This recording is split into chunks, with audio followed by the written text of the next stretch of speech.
Hello and welcome to the Miskatonic Playhouse.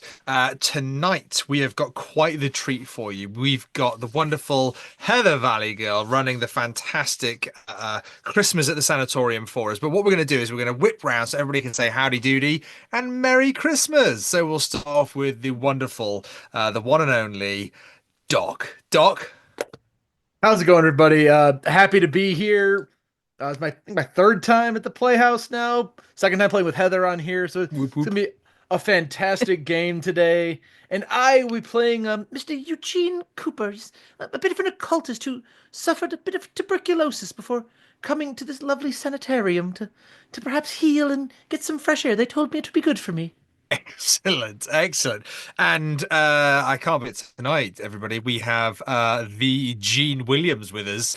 Gene, say hi. Hello, I'm Gene Williams, and I will be playing the lovely Jean-Baptiste Lereaux this evening. I am a French laborer who's very well off, or at least I think I am, and I enjoy electrocutions, my own specifically. And Merry Christmas. And Heather, say howdy doody for us, please. Greetings, everybody. Welcome to the Playhouse, where the Shoggoths are wearing their holiday finest, and our chipino is made with 100% pure sea salt deep ones. I am ValyGirl Heather, and tonight I shall be your keeper through our exciting and wonderful holiday scenario, Christmas at the Sanatorium, written by Carolina Dahlgreen, and available through the Miskatonic repository on DriveThruRPG. And I, regrettably, unfortunately for you all, am T.A. Newman, the host of the Miskatonic Playhouse. And tonight I will be playing Sean Tommeny, he's an Irish student, and he's not quite sure what he's doing, where he is. Like, he doesn't know why he's there, but he's about to find out, I think, and I have no doubt he'll be fine and definitely will make it to Act 3 of whatever's about to happen. But on that note, Heather, the stage is yours. Why, thank you, Newman. And I do hope to see you at least glimpse the end of the scenario. But we shall see. Everyone, happy Christmas. Welcome. And tonight, we draw back the curtain on 1920s London, in the cradle between the world's great wars. Society is rebuilding, pushing through the horrors of the past decade while seeking out the peace and tranquility that, well, all hope will be the future. While many choose to lose themselves in the decadence of the Jazz Age, others have found that retreating behind the clean white walls of the institutions of health a more relaxing and safer option. As always, we encourage all of our viewers to watch this actual play at their own discretion. Any potential triggers have already been discussed with the cast. As we have already introduced our players for the evening, we shall just move on. If I can, I've been notified by chat that my audio was not working. I've got it fixed now. So, hi, Steve, tall halfling, playing Professor Declan Joy. Expert in English and anthropology, lives in the library, and wishes you a very happy Christmas. Carry on. But there we go. Yay, we all hear Steve now. But before we go through and enter the gates of Sankt Adrien, I'm going to ask each of our players a question. And I am going to start with the same order, approximately, if I can remember this, of how we started our introductions. I'm going to start with Doc. Doc, please, again, let our listeners know what brought your character, your investigator, to Saint Adrien. Well, you see, what happened was I was working on some occultist offerings out in Nevada, my home state, and well, the air must have gotten to me a bit, and I developed this bit of a cough, you see, and a dear friend told me that if I were to go overseas to the wonderful land of England, that I could not only find a good sanatorium to refresh my lungs and regain my health, but perhaps explore a bit over there, because you see, when one simply stays in one place, you miss out on the interesting things of the world. And as somebody with an interest in the occult, I sought to seek it out a bit and thought perhaps I'd go a bit overseas, have a little vacation for my own health. Excellent. And let's go to Steve. Steve, why is your character here at the sanatorium? I'm tempted to say because it's final season, but that's that's too irreverent for the occasion. So we shall simply say that when you are interested in the occult and you live in libraries, you eventually end up reading some books perhaps you should not have. I'm sure it'll be fine. I just need a little bit of rest, that's all. Of course, rest is good. And let us move on to Jean. Jean, please let us know, why is your character here at the sanatorium? Jean-Baptiste, he has been an exceptional laborer. Well, laborer is maybe the wrong thing, because he's quite skilled. His skills happen to lean into the mechanical repairs and the electrical repairs area. And at one point, he electrocuted himself, and he enjoyed it. And he kept doing it from time to time, eventually destroying a couple of large turbines in an old, well, not old, in a downtown hotel in the middle of France. And then I was asked to leave. And then I did. And then I got here and I found out there's still electrical things here. And it made me very happy. But I'm getting help for that now. Well, considering you are in a place that has neither electricity nor running water nor phone service, this is definitely the one place that you could probably escape to overcome that particular affinity. Yes, and I do feel better. For the moment. But last but absolutely not least, Newman, please tell us, why is Sean here at the sanatorium?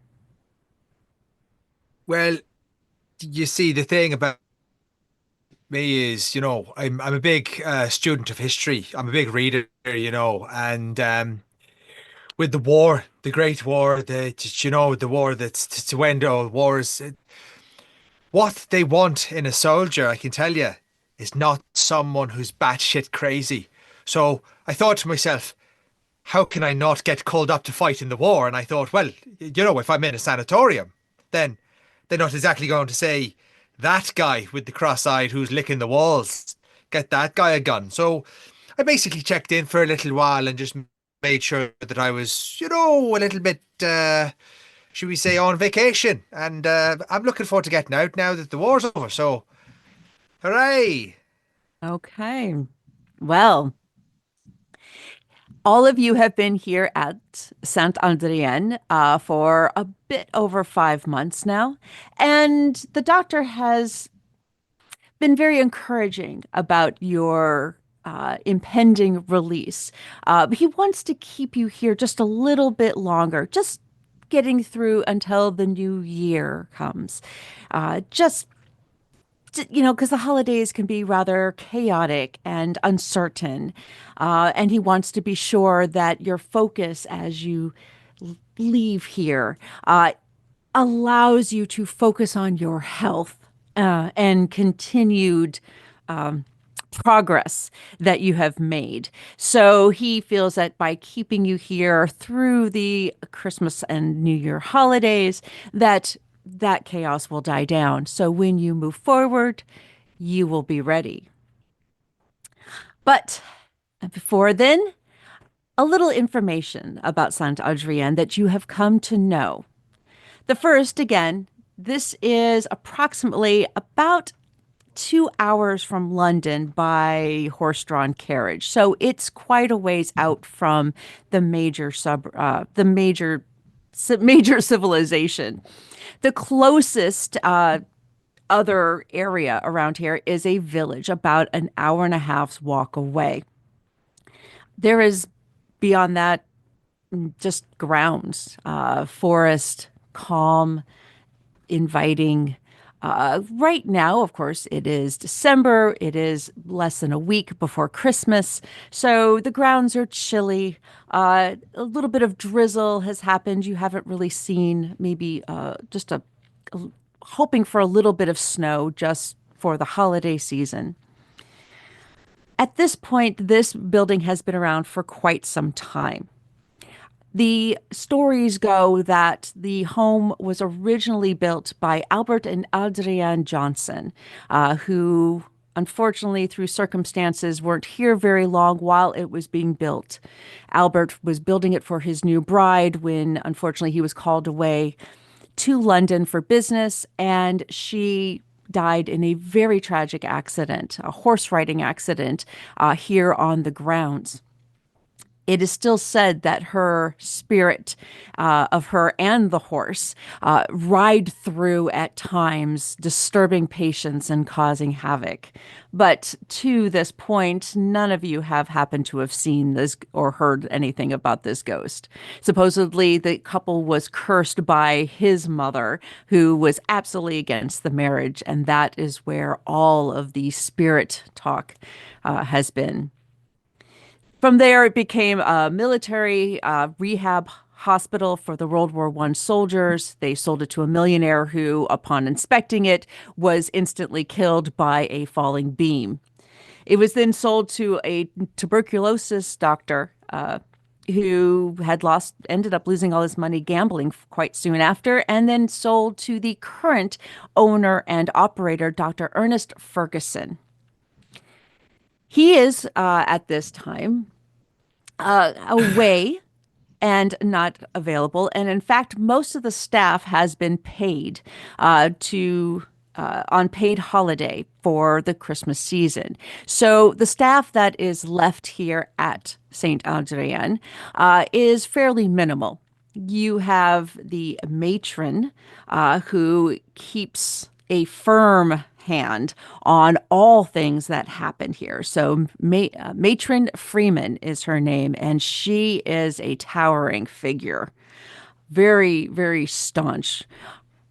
And then you have a handful of larger male orderlies because, of course, you got to keep the, we won't say inmates, but patients kind of corralled as needed.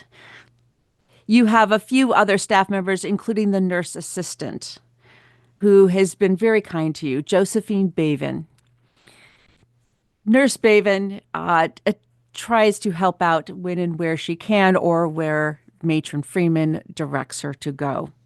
There's a couple of the orderlies. You have Jones and you have Scott's.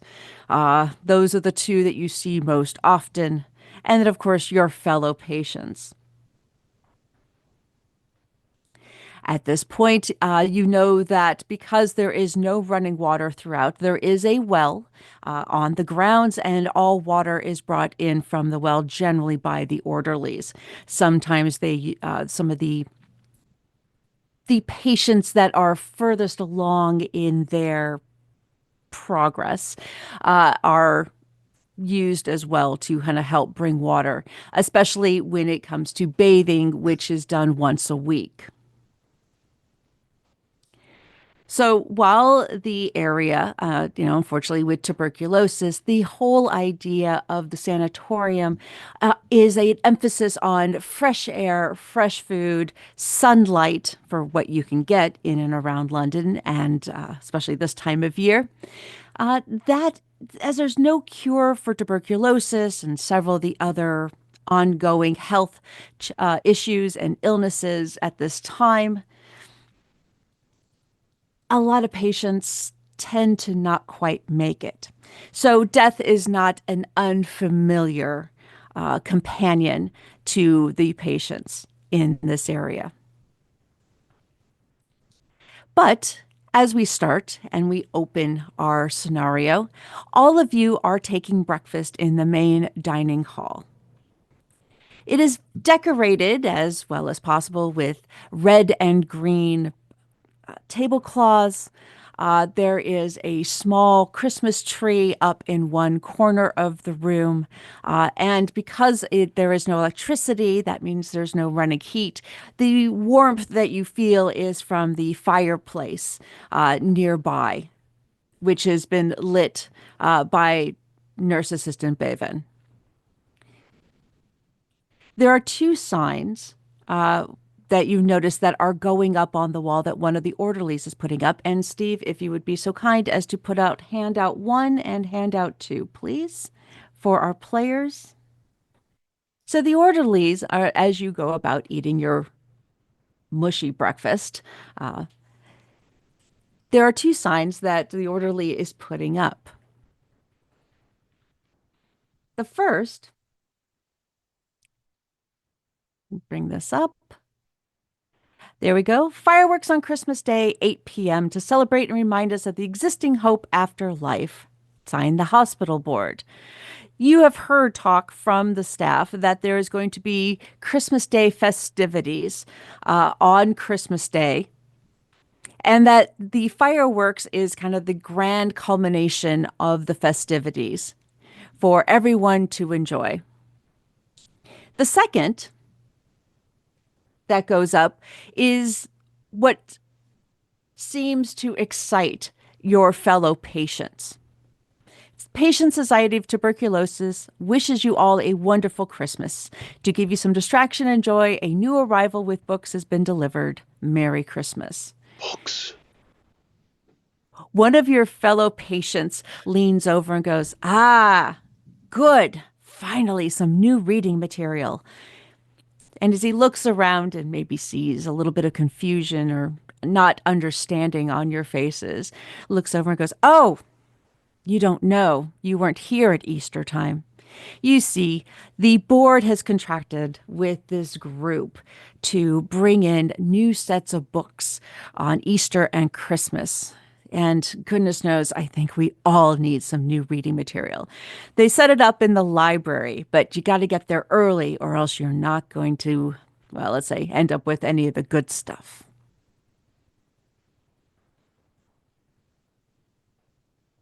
And he goes back to eating his breakfast. What kind of good stuff are we talking about? Oh. Hey, no, pal, put your breakfast down. Well, and in between bites, it varies. They collect books from the people in London and then they bring them out. It could be anything from tales of ghost stories or the newest newspapers. Occasionally we get a little bit of news from the outside. Sometimes it's just something boring like reference books or, well, it kind of varies. You never know what we're going to get, but if you want to get a chance at getting something really good to read, because those are the ones that go fast, especially maybe they don't really bring the girly magazines in, but those under the shelf ones, but they usually get at least a few novels. Sometimes we get things like Dickens. Sometimes we get, Bibles and stuff like that. But hey, it's better than reading the boring manuals of, I don't know, machinery repair or something. Though I don't know. Oh, don't get me started on those machinery repair books. Christ, I couldn't do with another one of them. Do you know, I've been ripping them up and like licking them and making little models out of them like paper mache in my room, That's really the best use for any sort of machinery book, because no, you should just work it, touch it, feel it. That's the way. That's the only way.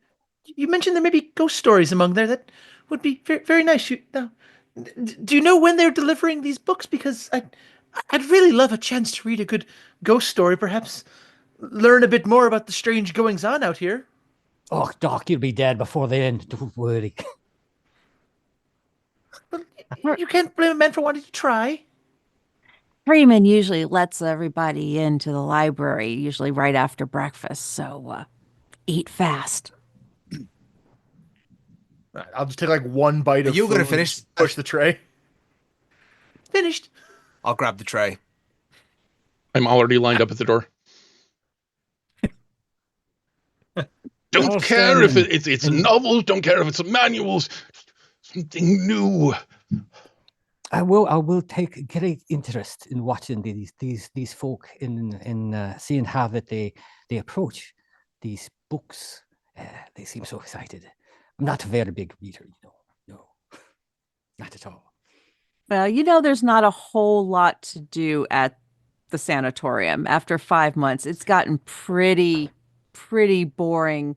You get a bath once a week, and that's just berries. They encourage you to stretch out and lay out on the sit in the chairs and some of the loungers on the balcony to get that fresh air and sunlight, even though the temperature is rather cold. Even when it's, they have a few umbrellas, but they keep very close eye if you're using one of the umbrellas as you walk along the balcony. But they try to shoo you out, at least onto the balcony or out to take a quick walk on the grounds with a couple of orderlies in tow on a regular basis.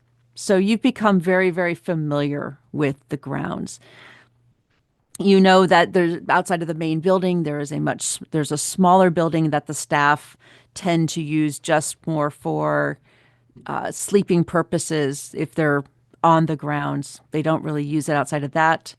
You know that there is a crematorium on the grounds a little bit a ways away, though nobody talks about the crematorium because it is supposedly bad luck. And that there's the well that they go to and from to gather water. I'll go and push in the queue next to Declan. If they're queuing up to go through for the books, I'm just going to go and walk straight to the front where Declan is, probably with a bowl of food as well that I'm still eating, and just go and push in the queue next to him, not in front of him, just like next to him. Do you mind? Are you right there, Declan? You seem very excited. Aha! Right there, Eugene. You're right. Declan's here. He's really excited about the books. Always. Can't wait to get my hands on them. You a big reader, Eugene? I'm looking for something that I've been locked up here for several months, and the materials they give us are just not interesting to me. I'm seeking something about. I don't even know. I came over here hoping to get well from this accursed cough, and then all the books they give us are on automotive repair. I have no interest in vehicles. Right. Right. Well, then I guess after, Declan and I have gone through and had a look, then you'll be able to see what's left, won't you? Just please save me something about a folklore, a tale, something, please. I'll see if I can find you something, my friend. Well, I'll try to follow you, but this I'll side eye Sean and says some people have no respect for the order of proper queuing. I'll hand in my bowl that I finished with. All right. As all of you are jockeying for position and several other patients, have come forward from the dining area towards the library door. And you can tell the interest and excitement, or at least the desperation to get in as quickly as possible is growing. And at that point, around the corner comes a very tall, very stern looking woman. And Steve, if you could put up, I don't think I actually have a picture of her. So very tall, very stern, older woman. She is in her 40s, more than likely, from the gray streaks that you see in the hair that is pulled back into a very tight bun. The very smart, sensible, dour-looking outfit that she has on with very sensible shoes that very much feel like a nurse, but someone who has been elevated to a position of power, and all of you recognize her. She is unmistakable. This is Matron Freeman, who is currently in charge of the sanatorium while most of the staff is away for the holiday. And she, as she looks down at each of you, the talk quiets down and everyone becomes still. She gives the entire line of people at the library door a look of, you'd almost think it was disgust, but she is hiding it well behind a rather professional demeanor. She pulls out a key out of her pocket, and you can tell she is deliberately pausing and taking her time to walk over to the door. She unlocks it, puts the key back in her pocket, turns the handle, and then gives everybody a stare. Everybody knows what that means. That means you don't mess around. Everybody goes in quietly and in order, but she doesn't even have to say it. And then she opens the door and walks to the side and away. I think that's all the invitation Declan needs to get in there and see what's new. He's read everything that's in here. Declan. I'm going to carefully take the bowl that Sean has given me and set it on the ground rather than take it back to wherever all the tables are. Just set it down when she's not looking. No, I was never holding a bowl. Why would you say such a silly thing? And try to follow Declan into the library. And as much as it looks like there's restraint, you see Eugene almost vibrating a little bit with excitement and just some kind of mental stimulation. And I'll glance at the matron, Herr Fräulein Freeman, and Cooper. It seems you have left your ball there on the ground. Never mind. I will pick it up for him. Never mind. I've got this. Greetings, Miss Freeman. Wow. Thrown under the bus.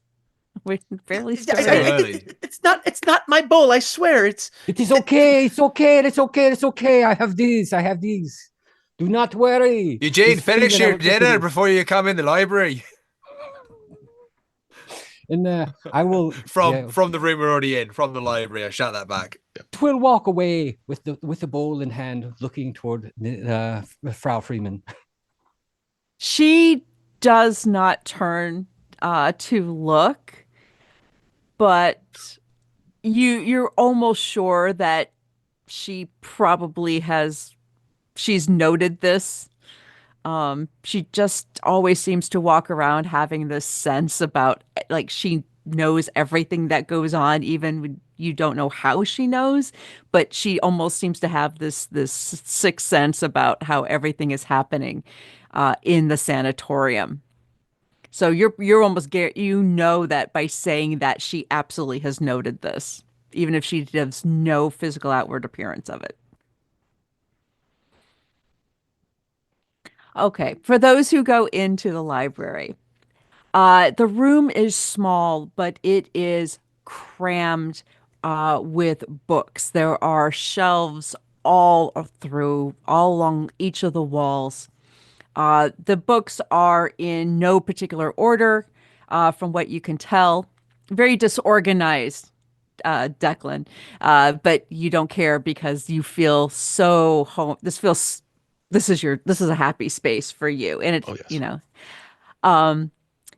there are all sorts of genres. The books are in all kinds of conditions. There are some piles on a couple of the small tables that are in there. There are a few, looks like little comfy seats on the floor. In one corner, there's a gramophone and a box of various records that would go to it.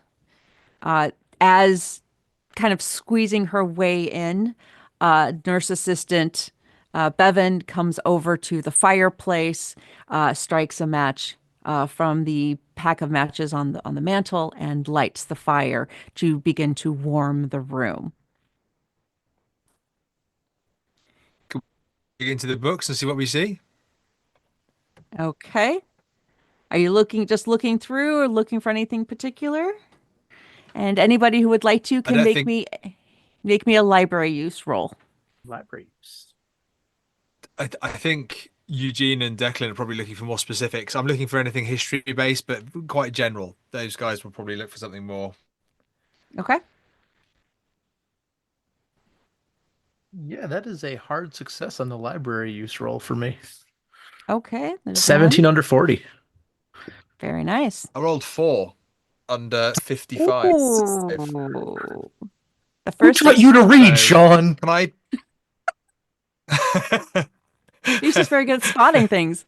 I've been reading just fine. Declan? The books with the pictures, right? 52 under 99. I'm going to spend 3 points of luck and make that a hard. Okay. All right. In library use, Jesus. All right. So two hards and an extreme. What a way to start a game. Okay. So the three of you who are able to get in fairly quickly, you're right at the front of the line through whatever means, and are the first ones in. So you start scanning through and start to find a few books that appeal to you. Sean, with your extreme, because I got to give this to you. With your extreme, one of the books that you happen to come across, you find about 3 or 4 history books that just grab you, and you grab them. And one of the books that's next to this stack of, looks like it was probably taken from, probably a university library. They're older, well-worn, but still very readable. But next to that, you find a book that intrigues you. The title on the book, kind of embossed in a little bit of gold leaf, is Rumours, the unknown brother of Hippocrates. Hippocrates. Thank you. Hippocrates. Hippocrates. I cannot pronounce things today. Rumours, the unknown brother of Hippocrates. Blech. And thank you. There's something about this book that just grabs your interest. Like you feel like you need to read this book. Yeah. Okay. I will. With the kind of the other 3 perhaps under an arm, it'll be this one that I've got in my hands as I kind of turn and walk away from the books and kind of even leave it open and begin having a look through it. But I'm still kind of hanging around for Declan and Eugene. And I don't know where Gene's gone.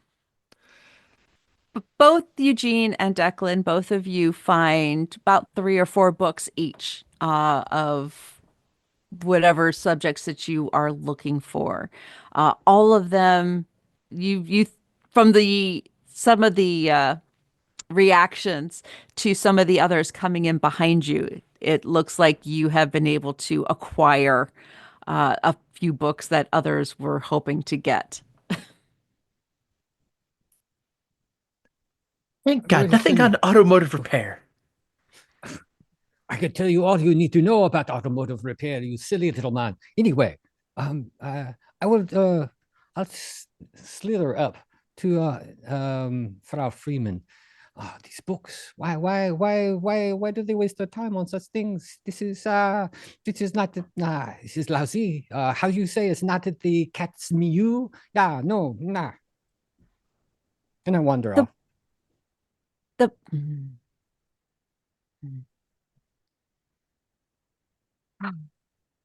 And she kind of gives an exasperated sigh, and moves over to a small desk in the corner and just kind of starts going through papers. All right. So, Sean, as you're able to grab one of the few comfy chairs in the room, and you open up the book. And this name does not ring any bells offhand. Harumis, you've never heard of this one, of him. But as you're reading through, you start to get this you start to feel a little disturbed, like uncomfortable. Something feels internally starts to feel off.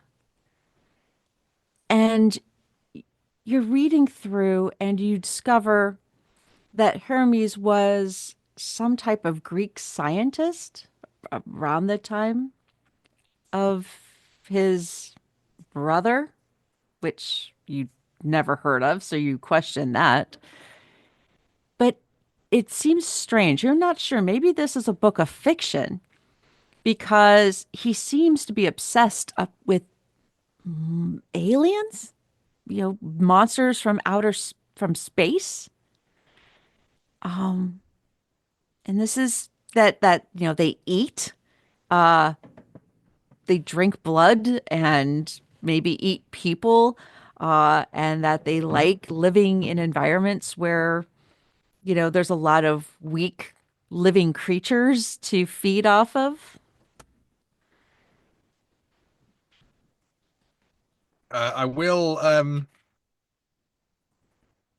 I think Sean, as a student of history, is probably feeling a little bit like confused by this. It's a very, what with it being hypocrisies, there's a very historical basis here, and it's obviously a very old book, but feeling a little bit out of his depth with the almost fictional feel of this account, almost like a false fictional account or something that appears to be real. And he will, shout over what he considers to be the boys.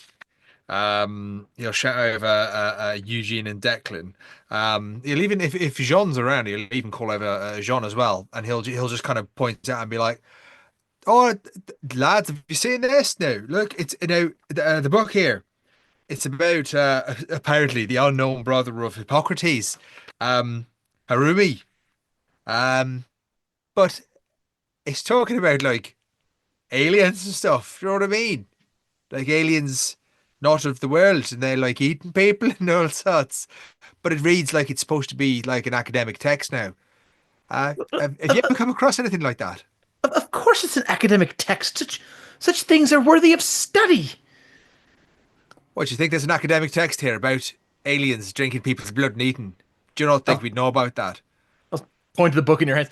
The problem with such conspiracies isn't that they're not real. It's that people do not believe them. If you don't believe something to be true, of course you're not going to hear about it.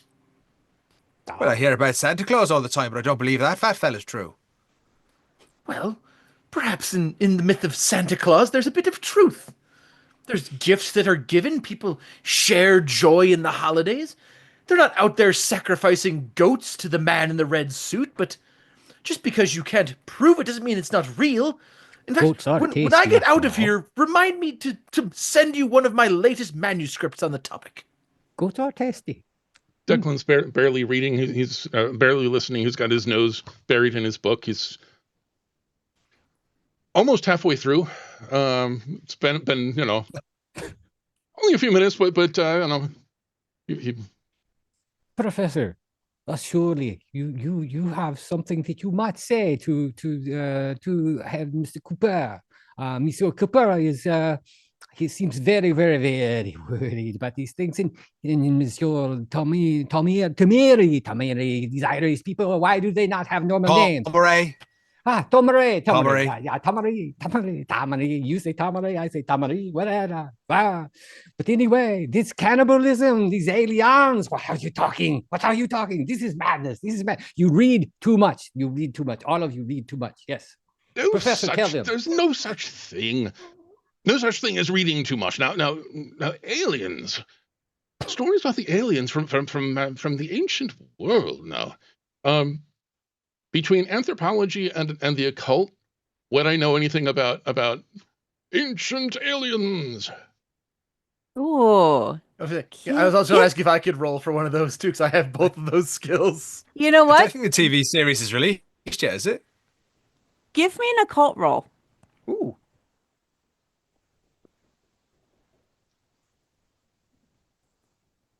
Hard success. 21 under 50. Okay. Nice. Yeah, he's still got his nose in his book, 98 over 60. Thankfully, it's not under 50. But not a fumble, but it's darn close. Not a fumble, but it's darn close. Yeah, the aliens in history do not go together. Yeah, even in the occult. Like for you, Declan, this has got to be a work of fiction. This makes absolutely no sense. But you actually read something, and I will get back to that in just a second. Eugene, Yes. with your excellent, your hard success on that one, you have heard in your various readings, because just in your line of work, you just happen to pick up whatever might be nearby and just pass the time with a good story or two.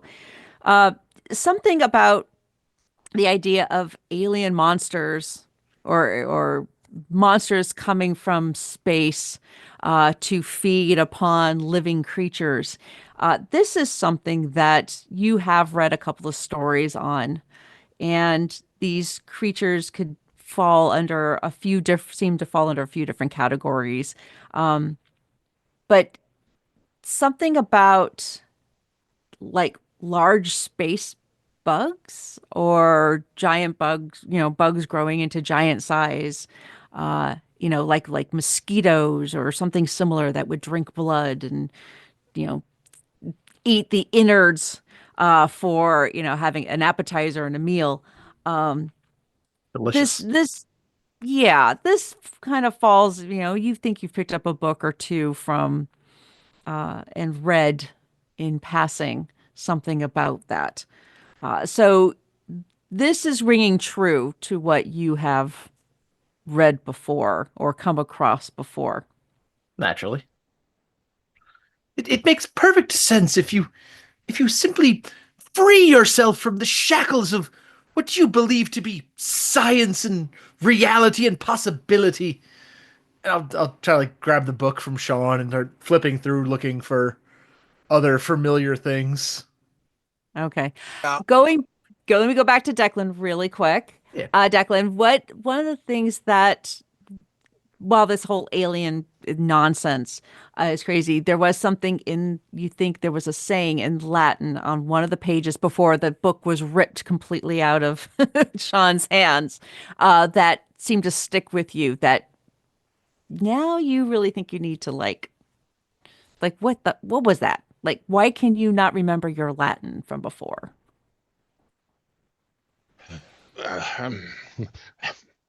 Obviously distracted by these people who think that folklore is nonsense about aliens and not Homer and the Iliad and the Odyssey.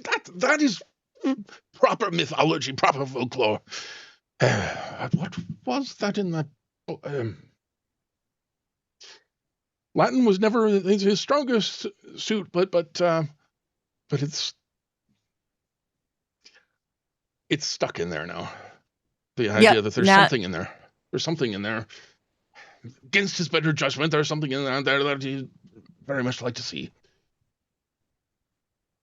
Sean, you've had that book ripped out of your hands, and it is now being passed around. I think Sean, he's not angry to it. He's not even adverse to it. As I said, I think he considers in the sanatorium, these are his people, even though they're a bunch of complete oddballs. So if anything, I think as long as he's engaged in the kind of the conversation with them, with the book, I think he considers the book is his, but he's kind of, if Eugene's got the book or Declan's got the book, he's very much kind of looking over his shoulders, and he's happy to share, but it's he's just kind of like, so you're saying about these aliens, and it said that the Rumours was a Greek scientist. I'm thinking like Greek scientist, and that comes to mind for me. I'm thinking like you said, Declan, like the folklore about like Daedalus, But then you think about the stories, and Eugene, they could be metaphors. Are we talking about like making wings? Icarus flying close to the sun. Is that a bit of a story now? Like a little bit like, I don't know, is that like alien, machinery and that? And the Minotaur in the maze running around, goring people and eating them? Was Well, you see, that I actually knew a there was Minotaur? a reason I liked you, sir. In all of those tales, there's a bit of truth, you see. It's not so much that the aliens were making them fly, but perhaps some extra dimensional power gave them flight. We humans are not meant to fly, but given powers from gods and or aliens even, we could fly. Oh, but Are you saying that Zeus was an alien? But dear I Mr. would Cooper, need more dear information. Mr. Cooper, but you must know of the Wright brothers. Yes, they now fly. We fly. You see, it only takes a bit of mechanical knowledge, and you can get up in the air. You silly people. You do not need these mythologies. All you need is a little know-how, a little do it, a little get in there and hammer it out. That's what you do. Yes. Have you seen their schematics or the ideas they're in? Covered in these symbols, and you would call them calculations, but they are runes. Wait. Runes, Mr. Lereaux. You're talking about schematics? Yes. How else do you design these things? They didn't simply draw a picture. They were casting spells to make their device fly. Oh, no, he's gone. He's gone. Oh. And as everyone start ranting and the discussions seem to get heated, Matron Freeman comes into the doorway, and everything everyone gets very quiet, very quickly. Nurse assistant Bevan looks up and makes eye contact with the matron, and the matron very sternly looks around at everyone. Exercise time. Now. For you or for us? She turns around. Nurse Bevan looks at everybody. I'm sorry, everyone. It's time. We need to do your walk around. Everyone out, please. I would jump right to the front of the line. Walking something I know how to do. No, you have to leave them here. And I try to sneak the book out. Oh, okay. I do believe you will need a roll on that one. Let's probably, we have sleight of hand. What do we got here? If Declan is making enough of a fuss about having to abandon books already, would that be enough to possibly give a bonus die? Oh, absolutely. If you're gonna, because the only one that you see, you have Nurse Bevan, and then there's an orderly like right at the front, kind of comes up to the front, in front of the door, off to the side, kind of keeping an eye on things, making sure things don't get out of hand. So, tell me, what is Declan going to do to distract or make a distraction? I think he has the book he's been very, very quickly reading, trying to it's the difference between eating and gobbling. And he's almost done with it. He has almost done with it. I must at least finish the chapter, please. And he's holding onto one of the bookcases with his other hand. Okay. If I may, because again, while I chide these poor devils, I like most of them, and they're good folk. And saying this, and again, I'm being at the front of the line to get the walkabout.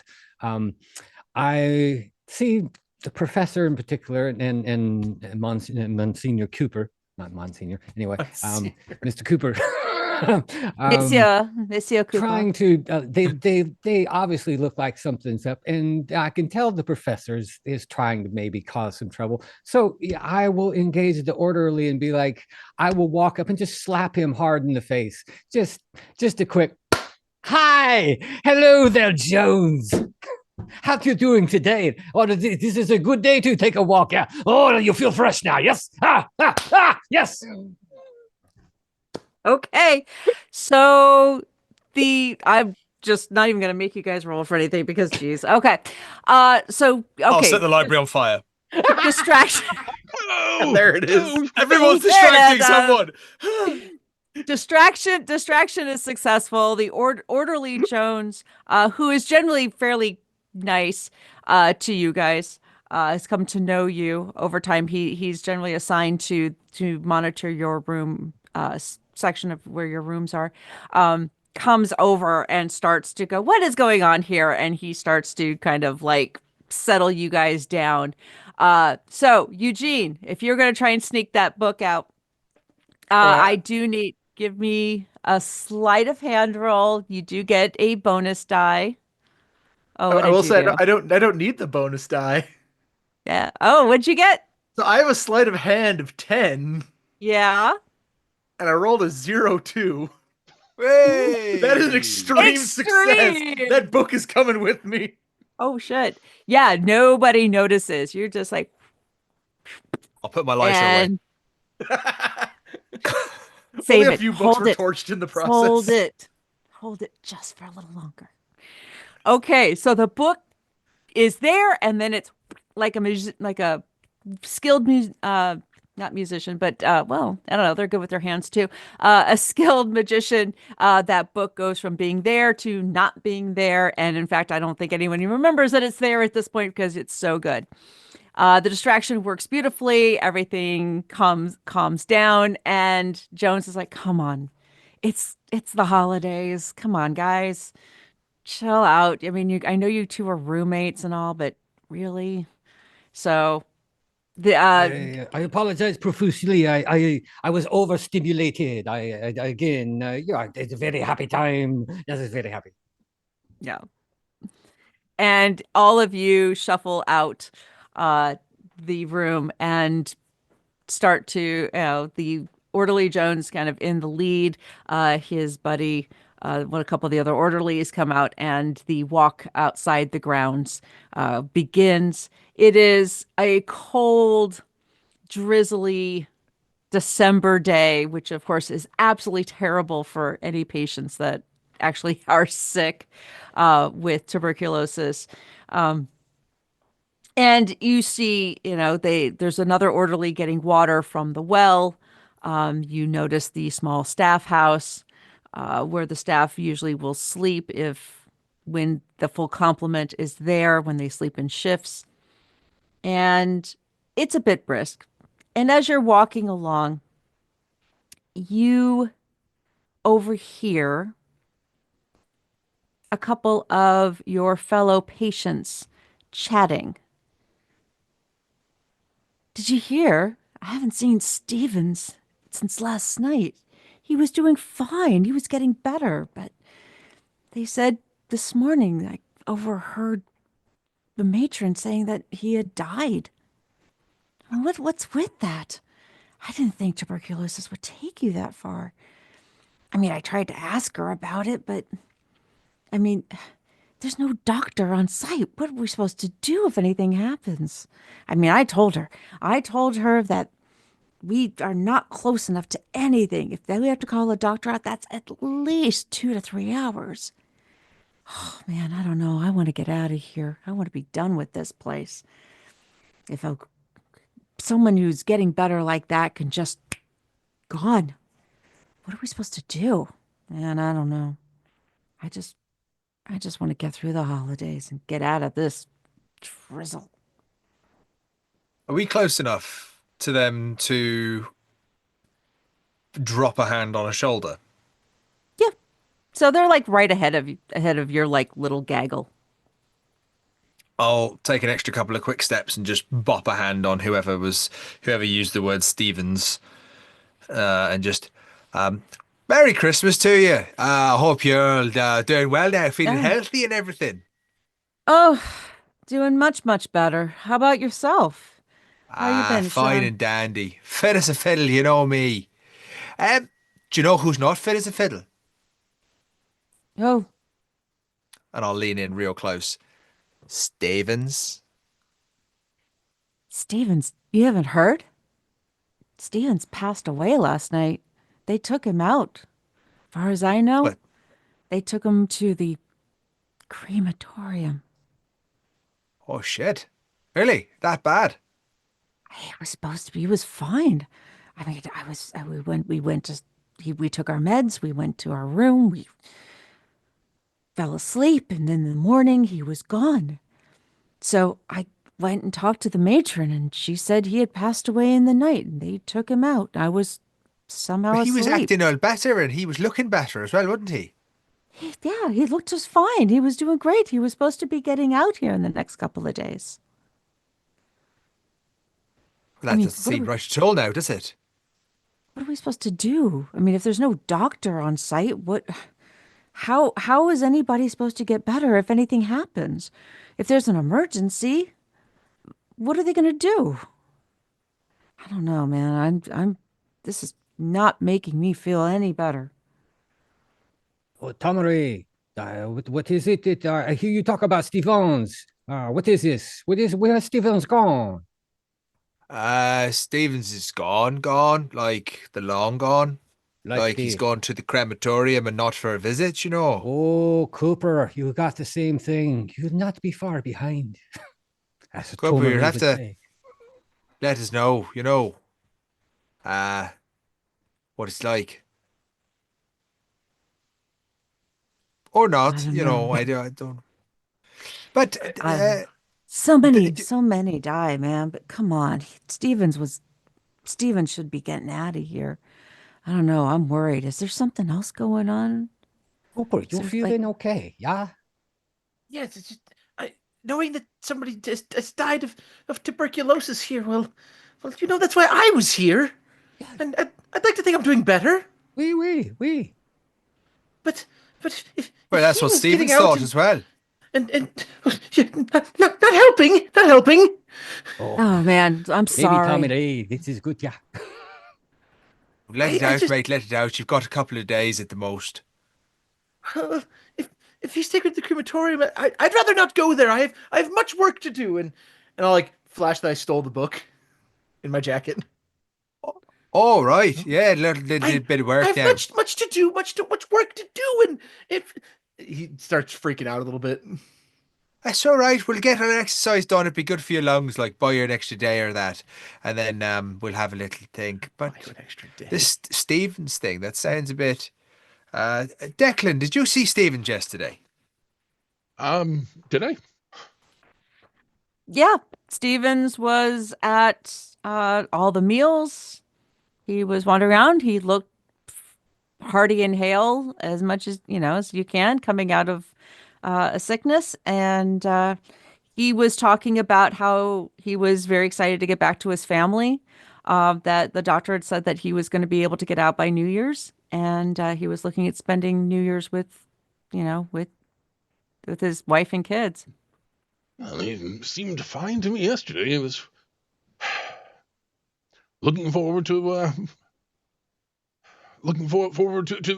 seeing his family again. He certainly did not seem ill. So if that's any comfort to you, Mr. Cooper, I saw no signs that he was coming down with anything. He didn't seem ill, and now he's dead. Yes, I feel wonderful about this. It's not looking good, Eugene. It's not looking good. But Stevens, I mean, he's a good guy. I feel a bit, flim about this. I'm not that sure. I don't feel right. There's a little bit of a tingle going on, you know. Call it my leprechaun senses or what you will, but I'm just feeling a little bit like that's not, like, kosher. You know what I mean? It's not as kosher as Christmas. Is that what they say? You know what it might be, and maybe this is me just perhaps being a bit more paranoid than usual, is that I wonder if there was something. They've brought us this book and about aliens and well, what if there's something under his bed perhaps? Do you know where Stevens' room was? He's my roommate. Yeah, breaking his hands the whole time. He's just nervously fidgeting. If he was that sick, they should have brought him to like the isolation room and checked on him just to go from being fine to being dead. Well, when it comes to these cults and things, they can take you in an instant. Cooper. Yeah, but first we take care of your sickness. The sickness is the important thing, because if you are to die in a day or two, you want to make sure that you die for the right reasons. Yes? Yeah, we. So I'd rather not die in a day or two. Yeah, that's beside the point. But we should go look at Stevens's room to inspect, to see if something. Maybe he ate some bad prunes. Maybe he drank some bad coffee. Something. Yeah. The food here has been excellent. Granted. I mean, look at Sean. He finished my plate this morning for me, so I could go to the library. What a nice gentleman. If anyone's going to die, it's going to be Sean from the food. What do you mean I'm going to die? I'm fit as a fiddle, my boy. Don't know what you're talking about. The conversation continues. All of this is going on. You finish the walk around the courtyard, where the fireworks are going to be in a few short days, and all the way through a light lunch, and into the afternoon, where there are, the orderlies have brought out a few games and have opened the library up again. And it is getting now towards evening time, where that the access to the rooms will be available. Is Nurse Bevan around? She is. She's helping clean up a game that a couple of patients had finished. The just putting out the cards.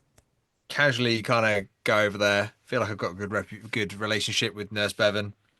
Oh, you're right there, Bevan. Do you need a hand? Oh, yes, thank you. They decided the cards are everywhere. I don't know whatever game they were making up, but it's such a mess. I know. They haven't got a bloody clue, have they? I mean, Snap's not exactly difficult, is it now? You just put the bloody cards down and see if you can see the same one. I mean, anywho. It has something to do with like flicking them and making them try to stand. I don't know. But thank you, Sean. Very kind of you. You're welcome. You're welcome. And as I'm kind of helping pick up cards, you know who does like playing cards? Stevens. At the mention of Stephen's name, you can tell she stops and pauses and stiffens up a little bit, like her whole. Oh, what's going on there? I heard that he passed away last night. It's very sad. And she starts trying to gather the cards faster. No. He took a turn for the worst, from what I understand. And yes, it was very, very sudden. And he needed to oh yes, thank you for the cards. It's very sad. It's very sad. I have to write to his family now and let them know that he won't be coming home. Yeah, he had kids, am I right? 2 little ones. As a matter of fact, he had fought in the war and was having some trouble and decided for them to come here and recover. He was doing so much better too. Terrible. I hear you suffering there. I tried to sign up myself and fight in the war a few times, but they wouldn't have me. Well, Bevan, look,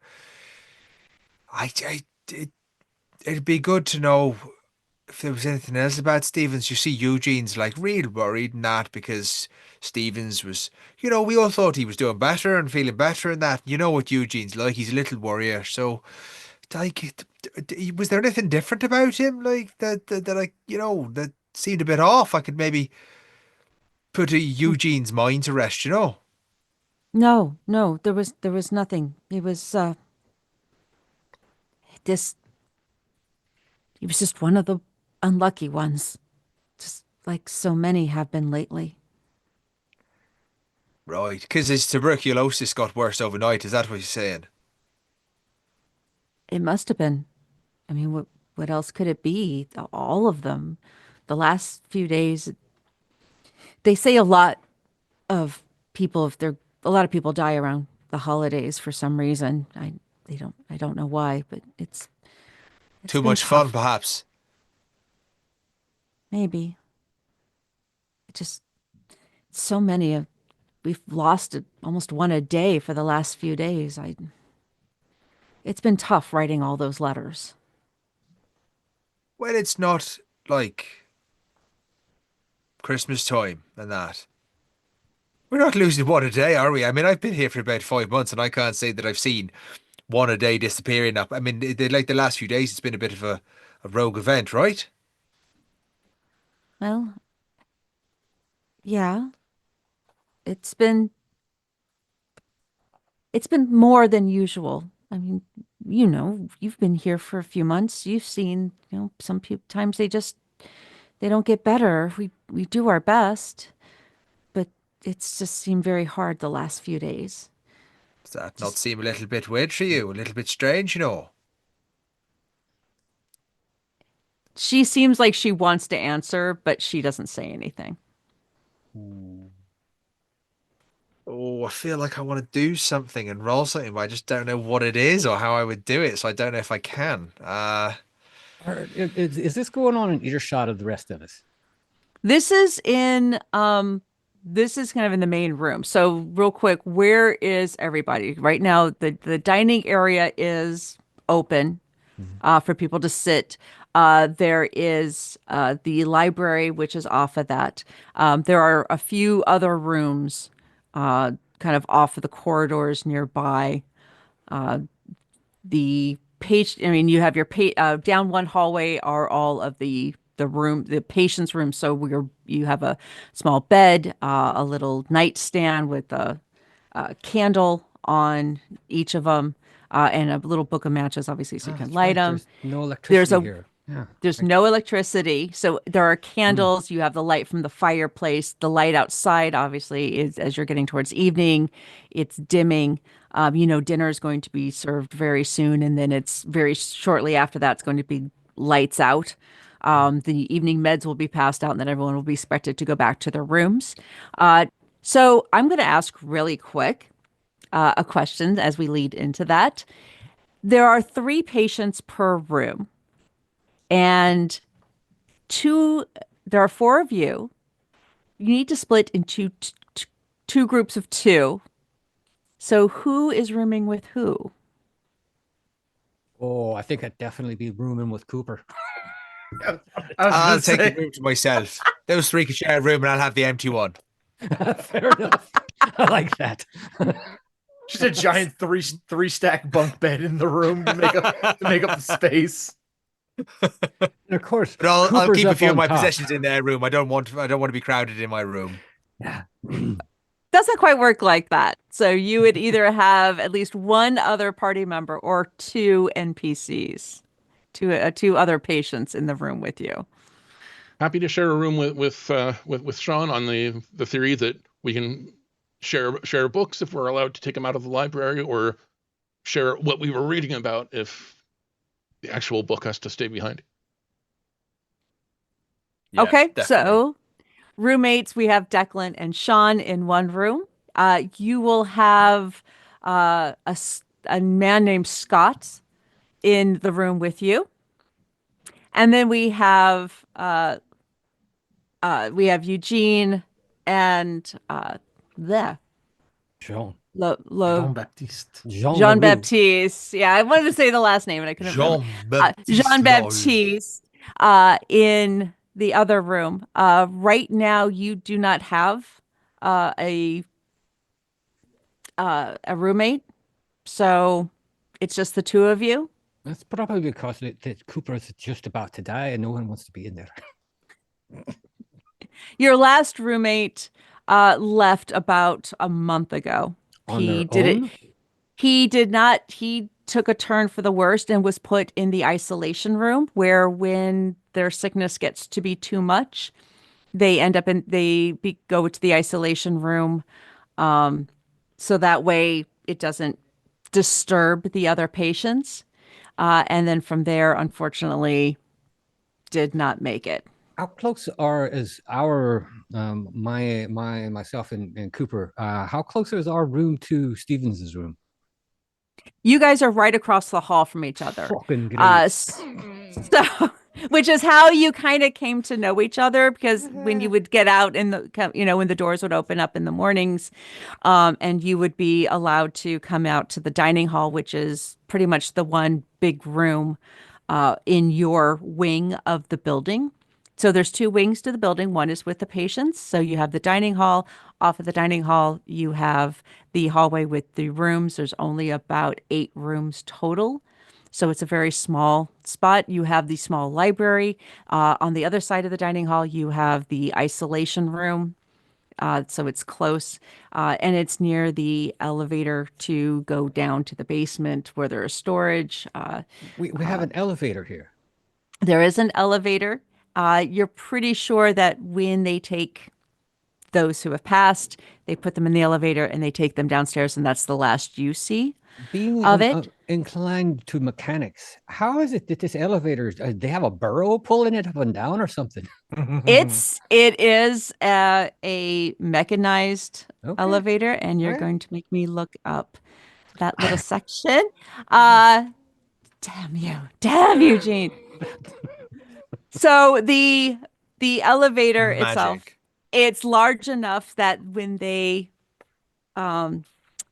put the body on a stretcher, that it's big enough to fit everybody into the elevator. So it's almost like a freight elevator, like a dumbwaiter almost, but bigger. Oh, but big enough for like 2 orderlies and Gotcha. and the stretcher with the poor corpse. And it goes downstairs, and to what you have come to understand is that from there is probably a passage or something to the crematorium. It's all kept out of sight, but you know that once a week, the smell, the kind of sickly smell, kind of wafts through the building. And when anyone asks the orderlies, or especially the matron, about it, they just they don't talk about it at all. Yeah, like no indication. I mean, of course the matron would be that way, but for like Joan, Scott, Josephine, none of those people are. It's all downplay. Orderly Jones, who you guys have come to know, he mentioned at one point shortly after you got in that this is kind of what they do, but they don't talk about it because it disturbs the patients. So don't, he kind of said it on the down low. Don't talk about it. Just don't mention it. So we're currently right just before dinner, right around or getting close to dinner time. Yes. So the fire is in the fireplace to try to keep some warmth in the room. That's why everyone kind of gathers primarily there or in the library. And dinner, there's a small kind of a kitchen prep area just off of the dining room as well. And that's where the food usually is available. So as people are maybe, because I'm not a reader, obviously. I'm kind of thick in that respect, and so I watch a lot of people, and obviously there's something awry here. And the thing is when Cooper and I, because I make sure Cooper gets to and from, make sure he has his meals and stuff. Like, as much as I give him shit, I want to make sure that he gets back and forth, gets his meals, he gets healthier, he's looking better, for fuck's sake. And as we go past Tommany's room and the professor, we're going to knock, and I'm going to say to the assembled other three of us there, given what we have seen this early with the Stevens thing, and it is very troubling. It is very, very, very troubling. I do not think it is politic to snoop around during the day, because of the way the orderlies have always acted about these disappearances, these going shuffling off. Oh, what do you call it? Mortal coil? Yeah, whatever. I think that tonight, once supper is done, do not take your meds. Do not take your meds. Do not go to sleep. We will meet, come together, and we will look around. Yes, we. I look around like Stevens's room. Yeah. Well, Stevens's room, and then there's there's this the elevator that goes down, that goes down, that goes down. We should What, the take dead this. body elevator? Aye, we. Perhaps, Sean, you haven't read enough about, well, in certain occult practices. Oh, the guy. No, I believe that Jean-Baptiste is onto something here. That they're not just taking the bodies to burn them. They're taking them, and I'll pat where that book was that I stole from the library. Perhaps to drain them of their blood in an exsanguination ritual. And Declan. you don't want him to take his medication, Jean-Baptiste. You don't want him to take his medication. Is that what you're saying? Declan, is it at that moment when Eugene says what he just said, that is when it hits you what that saying in Latin was? Like, oh my God, you can't believe you didn't catch it the first time. Like a spirited jig dances bright, banishing all but darkest night. Give it food and it will live. Give it water and it will die. Can you give me? Can you give that to me again? Like a spirited jig dances bright, banishing all but darkest night. Give it food and it will live. Give it water and it will die.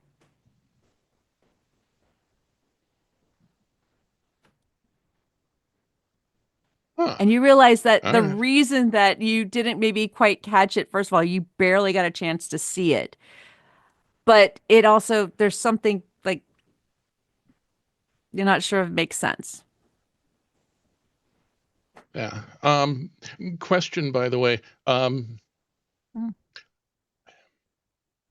You said that we know the schedule on which the crematorium runs because there's a smell. Did we smell that smell today, or is there a body we can still potentially go and examine? You have not smelled it yet today.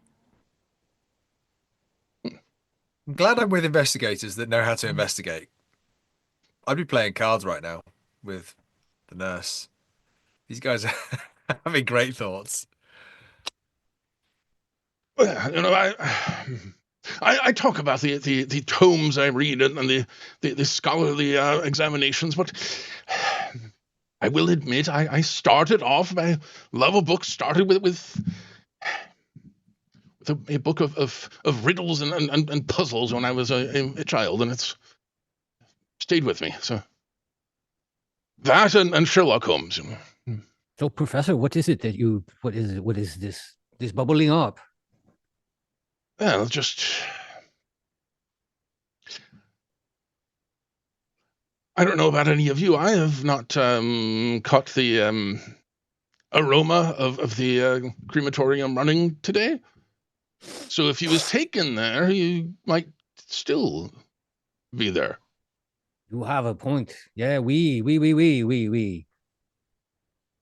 Well, you don't think they've burned it? But Nurse Bevan said that they'd taken him to the crematorium. They'd burnt his body. Oh, but Tommeny, you know how the oil on these the nurses, they are always playing down these things. This is bothering me now. I mean, I do not buy this occult thing that Cooper says, but Cooper is not crazy. Neither is the professor. Ordinarily, they're Irish in a French accent.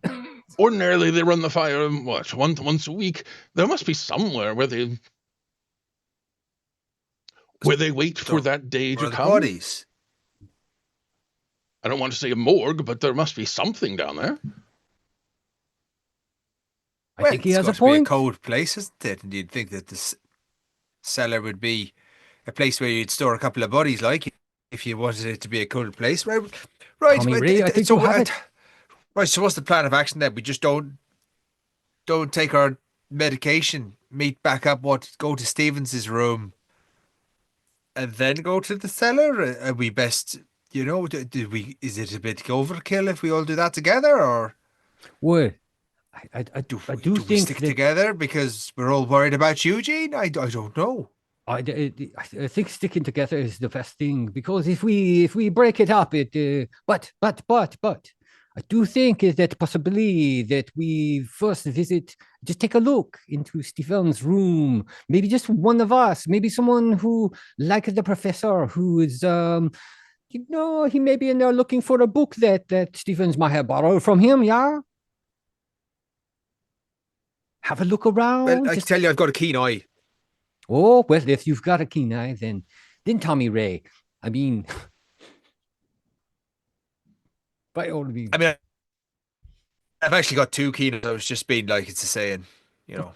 I was wondering, because you do seem to have both of them intact. I do not know, but then maybe you only see out of one. I'm not sure, but yes, I think that is a great idea.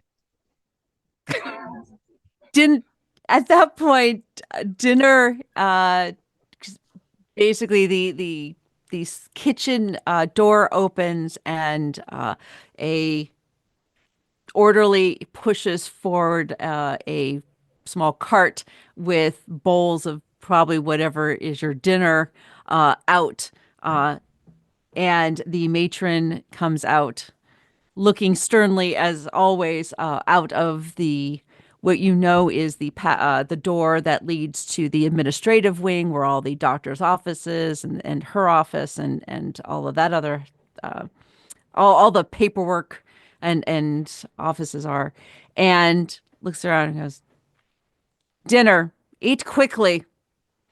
You must get your rest." Oui.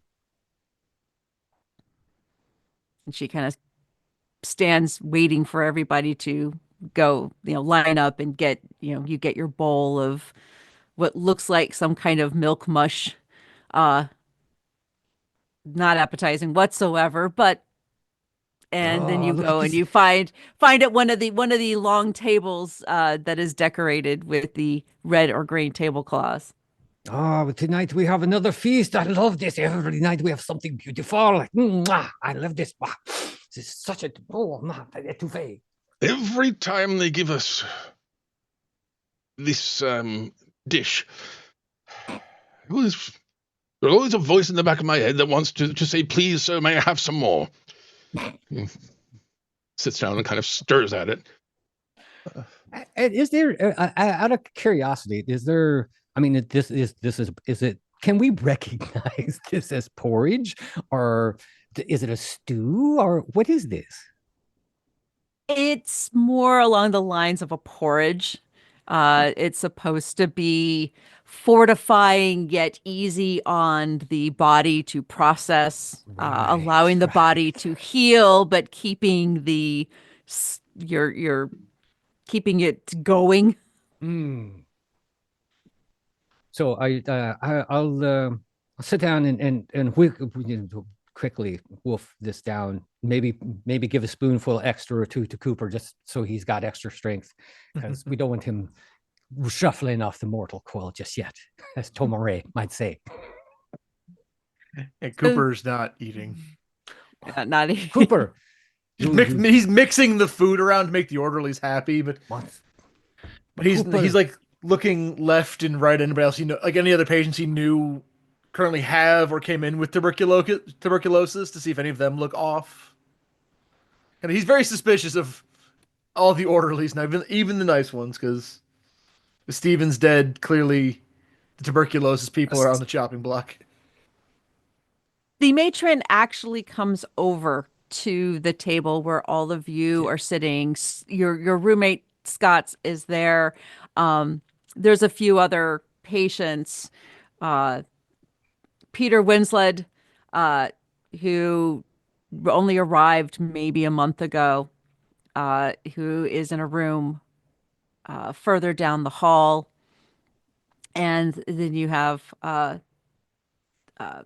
Seamus McDougal, who also arrived around the same time. They are roommates, and everyone's kind of eating at this long table. The matron kind of comes over and is kind of walking between the tables and seems to take her time as she walks around your table and looking at all of you. And just,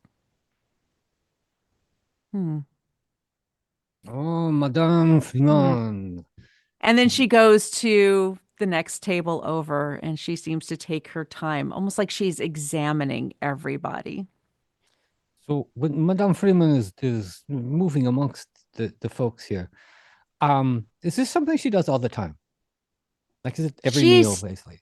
She seems to have kind of stepped it up over the last few days since the majority of the staff and the doctor have not been there.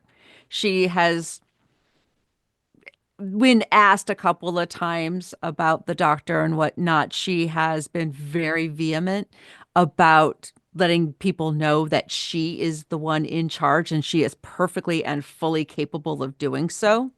And that kind of shut down anybody questioning anything further. Would by chance we have noted, and again, this is really shot in the dark, but thinking about it now, if I think back to the last couple of days, did she linger around Stevens when she was making this strange round? A good question. Could you give me, let's see, what do we want to do with this? I'm going to have you give me it's a spot hidden roll. Okay. No, let's do it. Let's do a no roll. I think that'd be higher. I think that'd give you a better chance. Let's do a no roll. I obviously was fucking around with Cooper and I was not paying any attention whatsoever. I failed miserably. Not fumbled, but definitely failed miserably. You would not have you didn't notice. You were too busy trying to get Eugene to whatever you were trying to do. Lift his spirits by putting him down. Yes, of course. Yeah, there we go. In French, for fuck's sake. So is the matron doing anything specific while she hovers around the table?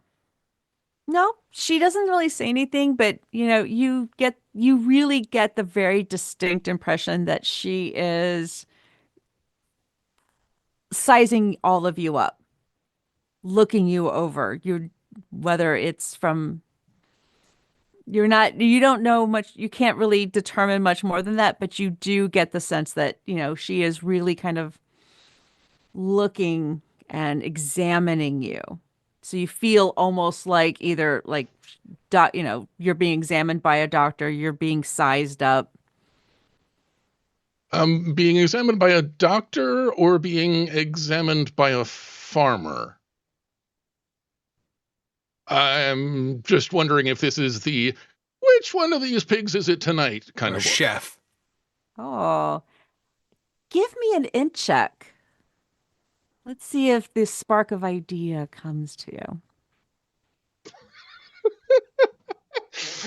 Okay. For any other character I have ever played, that will be an abject failure. It's a 90, but my int is 90. Okay. So this has been going on. She's been doing this every night, just for the last several days. And you've noticed this, and as you've observed her night after night after night doing this, yeah, you feel this is not just like a doctor examining you. I mean, you've been examined by the doctor. You've been, when he made his rounds and everything, you really feel like she is sizing you up almost for some, for quality. You feel like a piece of meat being graded. Almost. Yeah. Matron, you wouldn't believe it. Eugene is saying that he feels much better, like really healthy these days. He said that he was, really feeling like top of the game. Eugene, weren't you saying how you feel better, how you feel like you're taking after Stevens? Oh, yes, I feel so much better. In fact, I know it's around the holiday season, but perhaps I could find myself discharged soon. The matron comes over very purposefully and stands, looks very sternly at all of you, and kind of looks at Eugene, takes you by the chin, and almost like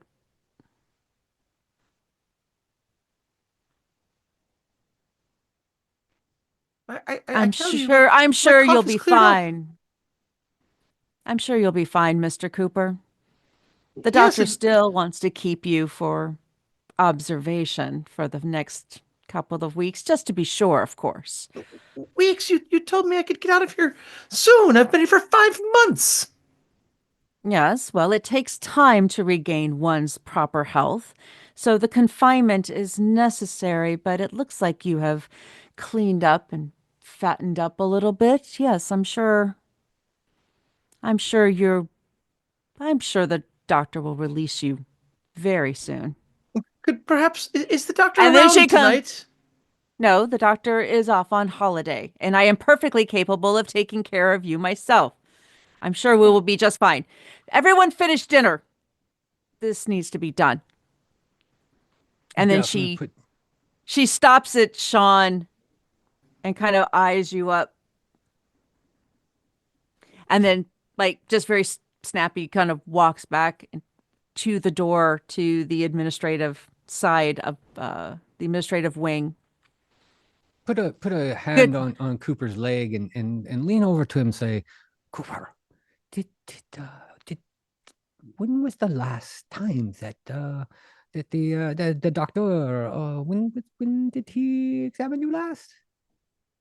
I'm assuming it's been a while. It's been probably at least 2 weeks since the doctor examined you.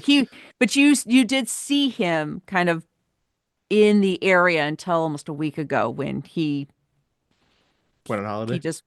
He went on holiday. It's been a few weeks, but I think that if this nurse, in 2 weeks I've cleared up quite a lot, and not that I'm questioning her medical expertise, but perhaps if this is the case, something is not right. Eugene, calm down. Aye, but listen, Cooper. Yeah, quietly on the table. You need you need in this case to be sicker. Did you see the way that she was looking at Tommeny? Tommeny's healthy, very healthy looking. You're looking healthier. Now, both of you. Oh, I think that there's a great possibility that she's. I don't know. It's beyond me because she's not sure, but she seems sizing us up for something, and it's been way too long for this the doctor to have come around. And I'm concerned. I'm concerned. Question, Keeper. With our dinner and meal, do we happen to have, say, water or some other liquid as a beverage? No, actually, it's just the bowl of porridge with milk on it. I would like to, even though it is going to be thick and chunky, attempt to aspirate myself with some of the porridge. To induce a very heavy coughing fit, like try not to make it look like I'm choking, even though I obviously am. But try to cause myself to start coughing uncontrollably. Like, no, I'm not doing well. I'll encourage this and pat him on the back and maybe look about for an orderly. Oh, I'll stand up. I'm going to walk to the door to the room going, he's choking. But I'm walking out towards the door of the room. You're walking right out, Sean. Okay. Yeah. As if I'm going for help, but okay. Oh shit, he's choking. Everybody, nurse, matron. All right. So Eugene decides to breathe his dinner versus eating it and begins to choke and sputter. Milk flies out your nose a little bit and onto everything, and you start gagging. The matron gets a very annoyed look on her face and points and directs help him, help him. And at least one of the orderlies comes over along with Nurse Bevan, and they proceed to get you up onto your feet as you're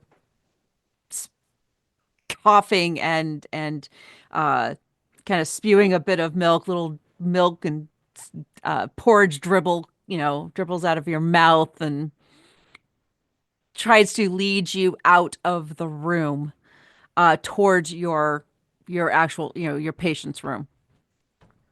I want to say bedroom, but it's basically what it is. Would I have been in cell? Would what? Would I have been able to have sneak out during that moment? You know what? Let's find out. Do me a stealth roll. Let's see if you can do this under your own. Yeah.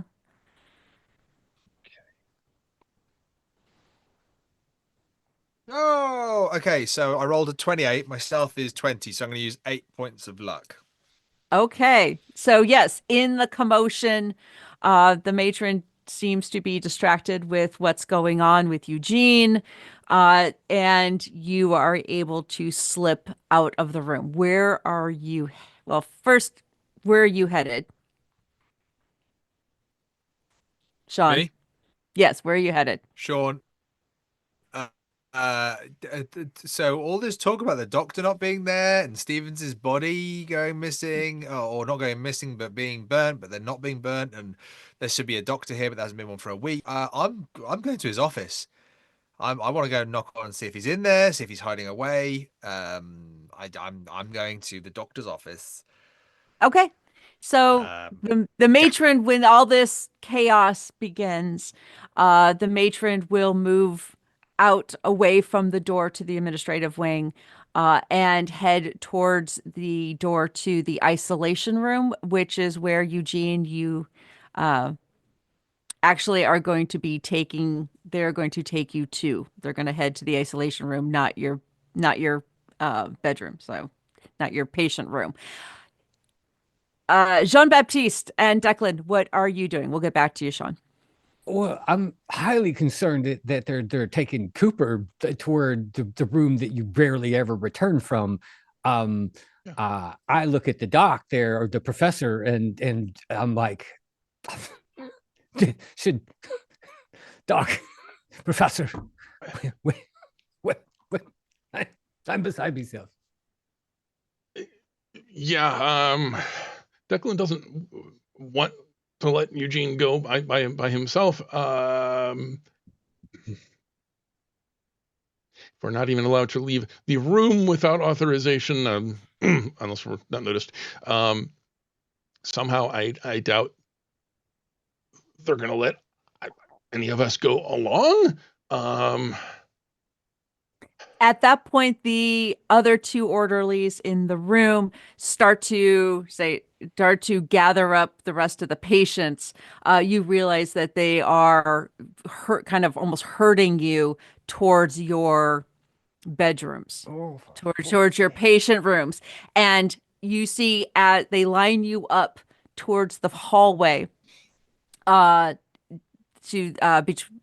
at the doorway between the dining area and the hallway to where all of your rooms are located.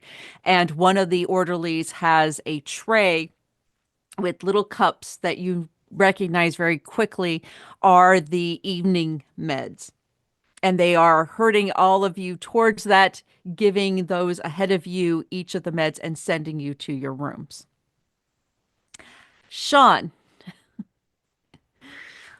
you are able to slip past all this chaos and commotion, slip in past the door to the administrative wing. And you start looking as you go down the hallways. You've never been in this part of the building, and start looking for the room. Declan and Jean-Baptiste, what are you going to do? I think we do the put pills into cheeks, swallow water, pretend to medicate. wait until they move on to the next person. Assuming the good professor shares that yes, Professor Joy, I see your point. Yes. I will follow. I will follow through with you. Yes. So I will try the same tactic. Okay. And you are both directed towards your respective rooms. Yep. I'm gonna spit this back out. Hang on to it. Okay. Scott ends up also in the room. He has, that's good, man. I'm tired. I could use a rest. Today was boring. God, I hope Eugene's gonna be okay. Generally, if they go to that room, they never come out, but I guess that's the name of the game. Tis what it is. It is too bad. I think it's time for dream time now. Yes. We. Yes. And he stretches out on the bed and is soon snoring away. And Sean, you start searching the administration wing, and I have finally brought that up. Okay, so you come into the administration wing. You notice that there are about looks like 3 to 4 rooms available. You start looking through. There are 2 offices, very obviously offices. They both have desks, filing cabinets, looks like a couple bookcases with books, several papers lying around. What would you like to check first? And then it looks like there is a door that is at the end of the hall that is locked. And then there's a toilet off to one side. Bathroom, basically. It's a bathroom. I mean, I think I'll probably just spend all my time in the toilet. Oh no, I think I'll I think essentially you go into each office and it's like a quick scan around. It looks like it hasn't been in use in a while. The heavy curtains are closed. There's a large wooden desk with a chair in the middle, and on the wall behind the desk is the portrait you see. You recognize this as the good doctor. This is the good doctor that actually owns and operates the hospital. This is Ernest Ferguson. He actually is the owner of the doctor that dictates how this place is run. The doctor that actually is in this office, as you look at the little nameplate on the front, is actually Dr. Johnson, who is the general staff doctor who's usually here on hand. But you know that he has not been here for almost a week, just on holiday, as you have been told. The bookshelf and the cabinets, you kind of start scanning through. The desk itself, there is a white lab coat draped on the back of the very comfortable chair. There are 4 drawers. The cabinet itself is a 2-part cabinet. The bottom has drawers. The upper part just has shelves with various books in it. And as you're looking around, doing your quick scan, your eyes are drawn to some jars with some greenish liquid and things in them on the shelf on the cabinet. Please roll me a sanity roll. Oh. The first one of the game. That came quicker than I thought. Okay, that's not great. I rolled a 64 over 35. Okay. So I'm good. Let's see. Oh, yes. The Rogue DM says. Jason says it's blended leprechaun. Oh, gosh. Thanks, Jace. Cheers, mate. Not exactly. But first, you are going to take 2 points of sanity as you realize, as your eyes adjust to kind of the darkened room, that in these jars you see what looks to be a fetus floating around in probably some kind of green chemical fluid. And you see several sharp and odd-looking metal, probably medical instruments that seem stained with dark splotches on them. On at least one very sharp one, there seems to be little bits of something dried on it. These jars, there's about 5 of them, and they're all lined up, and each of them have some different unborn in it. It's rather horrific to look at.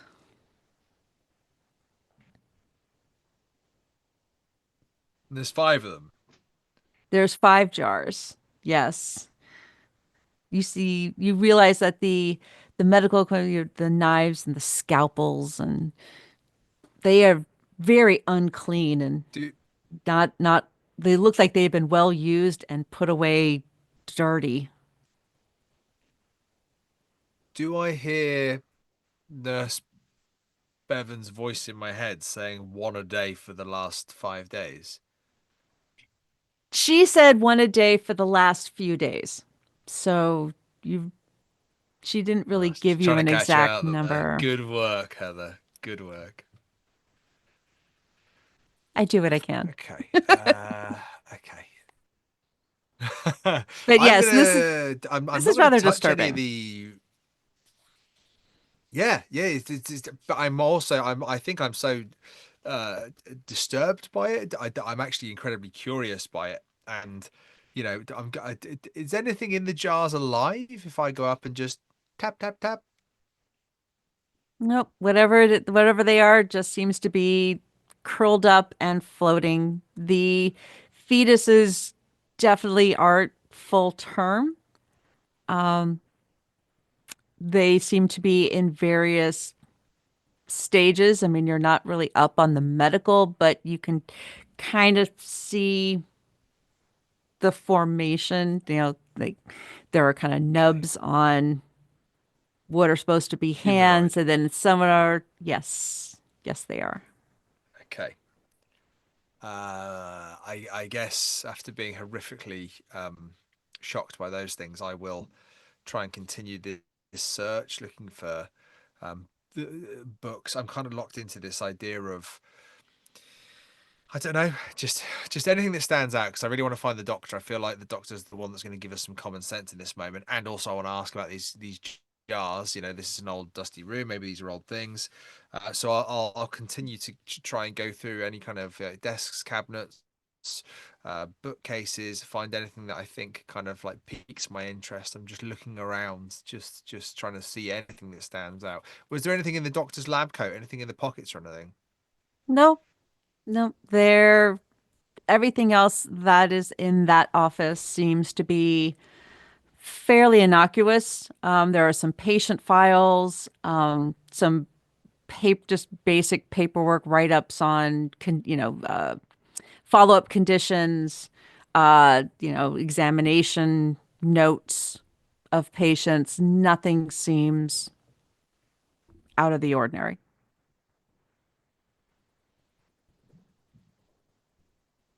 I guess I'll keep snooping around from office to office then, just seeing what I can try and see.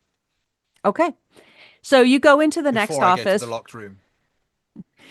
You go into the next office, and it's just across the hall. And you realize, just by looking it over, very quickly you come to realize this is Matron Freeman's office. There are 2 large bookshelves. There's a couple of branches of, looks like from a spruce tree in a big pot, kind of give a festive, neat, little festive touch to the office. The window, while it's kind of dark outside, doesn't provide a whole lot of light, but there is a moon out on a rather clear night, and that gives you a bit of light to actually see more around it. There is again, a small desk, a chair, and there's some papers on the desk, various books on the bookshelf with a couple of small images, pictures on there as well, which, considering how stern she is, you're kind of surprised. It seems almost homey compared to the matron that you know from her demeanor. Do I recognize anybody in the pictures? No. They could be family. They could just be people she knows. Flick through the papers quickly on the desk. Give me a spot hidden roll.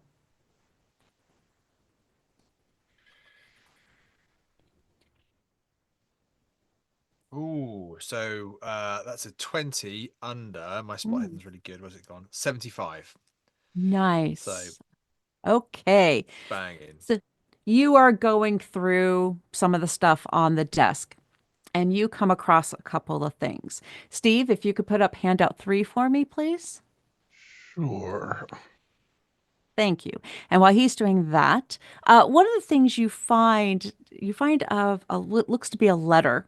It's kind of unfolded. The envelope is right next to it. And on top of the letter, you find a small gold pin. Looks like a tail or a stinger of some kind. Whatever it is, it's not your traditional Christmassy kind of pin. And the letter you see: Dear Miss Pat Ann Freeman, I have got your reports and I'm very pleased to hear that everything goes as planned.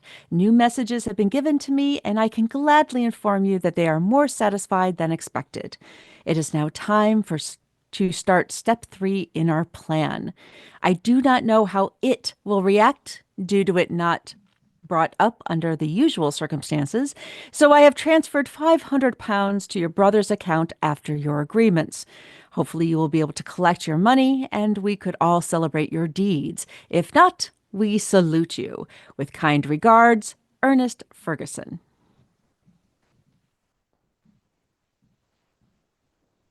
I'm going to pocket that letter and the pin. As you move the letter out of the way, you notice a set of blueprints. The date on the bottom of the corner that you notice is dated back approximately 6 months.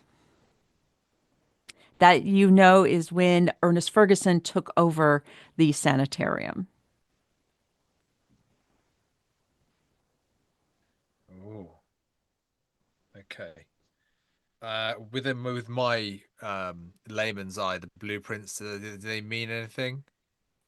The do I need someone who's a blueprints, bit more observant? you may need somebody who knows a little bit more about blueprints. But at the bottom, next to the date, updates to Sanatorium.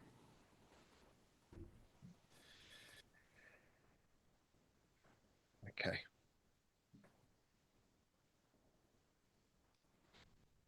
And as you pick that up, which I'm sure you do, out from kind of tucked into the folded blueprints, there is a small key.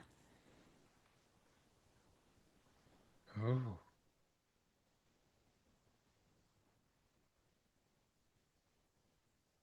Oh, and there's a locked door, isn't there? There is a door that is closed and seems to be quite locked at the end of the hallway. But it is at that point that you hear a door open at the other end, which you know is the direction that you came from. And you start to hear the stop, click, click, click, click down the hallway in a very purposeful manner coming your way. I'll try and go and position myself behind like something I can hide behind near the door. So if the person goes past, I'm planning on going back out and trying to find my way back to the team back in our rooms. Or if they come into this room, hopefully they'll go past me and then I can still do the same. Okay. You hide behind the door. And you hear a woman's voice, very recognizable as the matron, speaking to, sounds like someone with very heavy footsteps walking along with her down the hallway. I told you, it has to be him. He'll be perfect. We only need a few more. It'll be ready. Just get them all to their beds, get them asleep, and we will take care of it. The sooner this is over, the better, and the sooner we can be out of here. Just get it done. And you hear a rough, as you say, matron. The heavy footsteps then walk away towards the locked door at the end of the hall that you now know is definitely locked because you hear the jingle of keys, a click, click, click, click, and the door open, and both of the sets of footsteps walk through. The door shuts behind, and it becomes quiet again. Then I will absolutely take that opportunity to sneak like only an Irish student can back through the sanatorium and hopefully back to the rooms where I'm expecting to see all three of my pals. You go back through the door and you realize that all the room, the dining hall is empty. And you see Nurse Bevins kind of cleaning up around the space. She hears the door and looks up and sees you and gets a very surprised look on her face to see you there. What are you doing out of your room? You're supposed to be in your room if the matron catches you. And she looks very fearful. It's all right. I'll just go back to my room. You looked really upset earlier, and I just wanted to catch you and make sure you were okay. She can't catch us talking. I need this job. I support my family. You've got to get to your rooms. Have you taken your meds? All right. Yes, I've taken my meds. Look, I'll go back to my room now. And look, like, between us, like, if you need to get anything off your chest, you can tell me. Doesn't have to be now. I mean, now would be a pretty good time, like, but it doesn't have to be now. I'll go back to my room, but I'm just saying, I'm here for you if you need it, right? She kind of puts the bowl down and takes your arm with one of her hands, and the grip is tight. Look, I couldn't talk earlier. They would see, but something is going on. I don't know what it is, but people, they're disappearing. They are disappearing, and they're not coming back. I think they're taking them to the crematorium. Something is happening. You've got to figure it out. You've got to find out, and quickly, because I don't think this is going to, it's leading to something, and I'm scared. I've got to get home. I want to be home with my family. I don't want them to take me to the crematorium too. Please.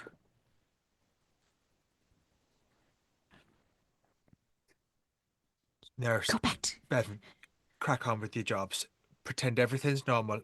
I'll fix everything.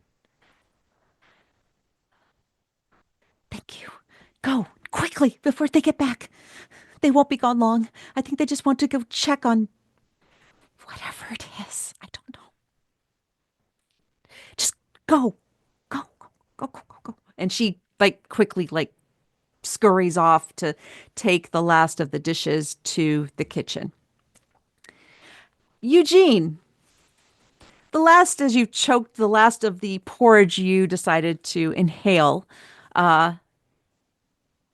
finally makes its way out of your system as the orderlies, patting your back and making sure you're taken care of.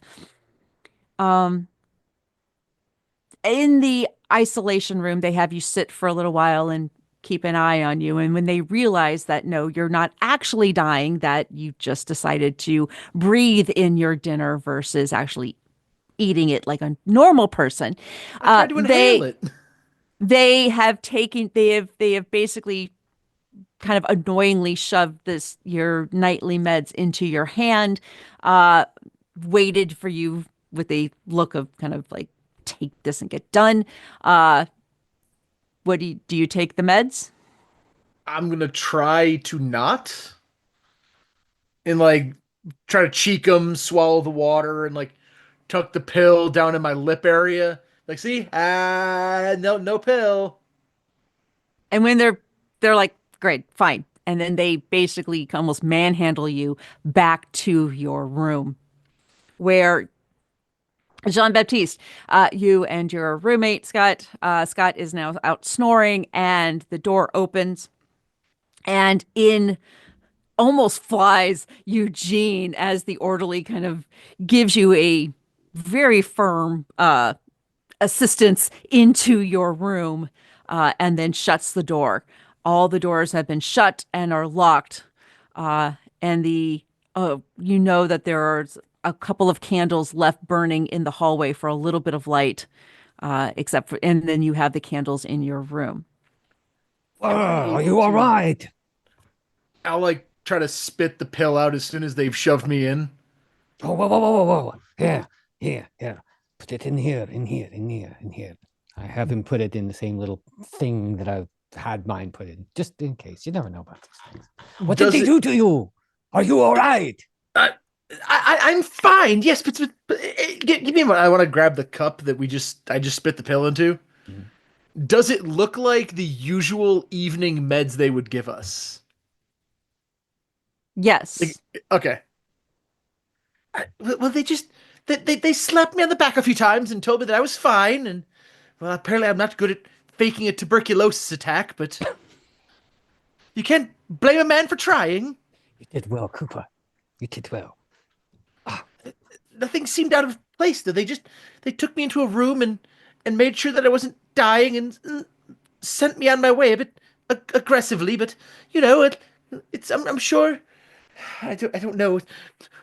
Were you able to investigate Stephen's room at all? No, not yet. We are preparing. The professor is going to meet us. I do not know what happened to Tommeny, but the professor and I have hatched a plan. It's not a very big plan. It's a very small plan, but it's we plan nevertheless. And we should, if you are willing to join us, you should come with us, because you never know. We need as many eyes as possible. Yes. Of course. Yes. And with that, I will go directly to the door, whip out a wire or something that I have acquired, and start to try to lockpick this thing. Okay.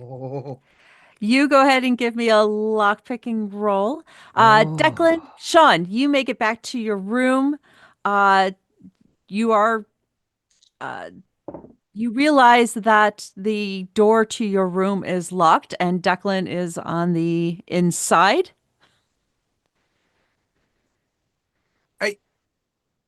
I'm knocking on the door. Declan, open the door, mate. Are they open the door, Declan? Are they locked like to keep people out or to keep us in? You're pretty sure they're locked to keep you in.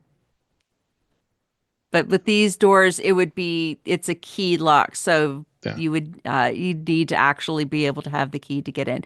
What did you get, Gene? I got a hard success. Okay. Sean, from behind you, you hear fiddling, like somebody's playing with the door behind you, where your fellow gaggle, members of your gaggle are located. So you can tell somebody is fiddling with the door, the handle. Turn around. Do I see Jean-Baptiste? You don't see him. The doors are fairly solid, except for a little window at kind of face level. So I've got my little key. Does that even look like it's similar in any way, shape, or form? The key that you have is, you think, might work in a similar type door, but you don't know until you try. No. I will take the key near the lock and just see if it's the right size. If it is, I'll pop it in and give it a turn. But I kind of think it's for a different door. It doesn't look like it's quite the right size for these doors. These doors look like they have a different locking mechanism than what this key would open. Okay. So my best buddy, Declan, is currently trapped in the room. Yep. You can probably see the doorknob jiggling. And then you hear a... Declan, hold on a second. As Jean-Baptiste, the door to Jean-Baptiste and Eugene's room opens just a little bit. Oh, Tommeny. Jean-Baptiste, what the hell are you doing out of your room? You sneaky bugger. What do you think I'm doing? I am picking locks. That's what I do. Right, do other picking things. locks. Get Declan out of that room. I can do my best, Sean. And I will apply myself. Again. Eugene, I thought you were, joking to death. It's good to see you. Okay, it was merely a ruse, you see, to perhaps get behind their closed doors, and yet they saw right through it like cheap tissue paper. I should do. Okay. Right, well, what you doing, Gene? Lockpicking went almost well. I will burn 4 points of luck to make it go well. All right, so you're unlocking Sean and Declan's room. Correct? Okay. Yep. So yeah, you fiddle with it, and already having successfully done it on your door, this is a lot easier because you now understand the mechanisms of these, and the door, you hear it unlock and it pops open just a little bit to show that it's open. Voila.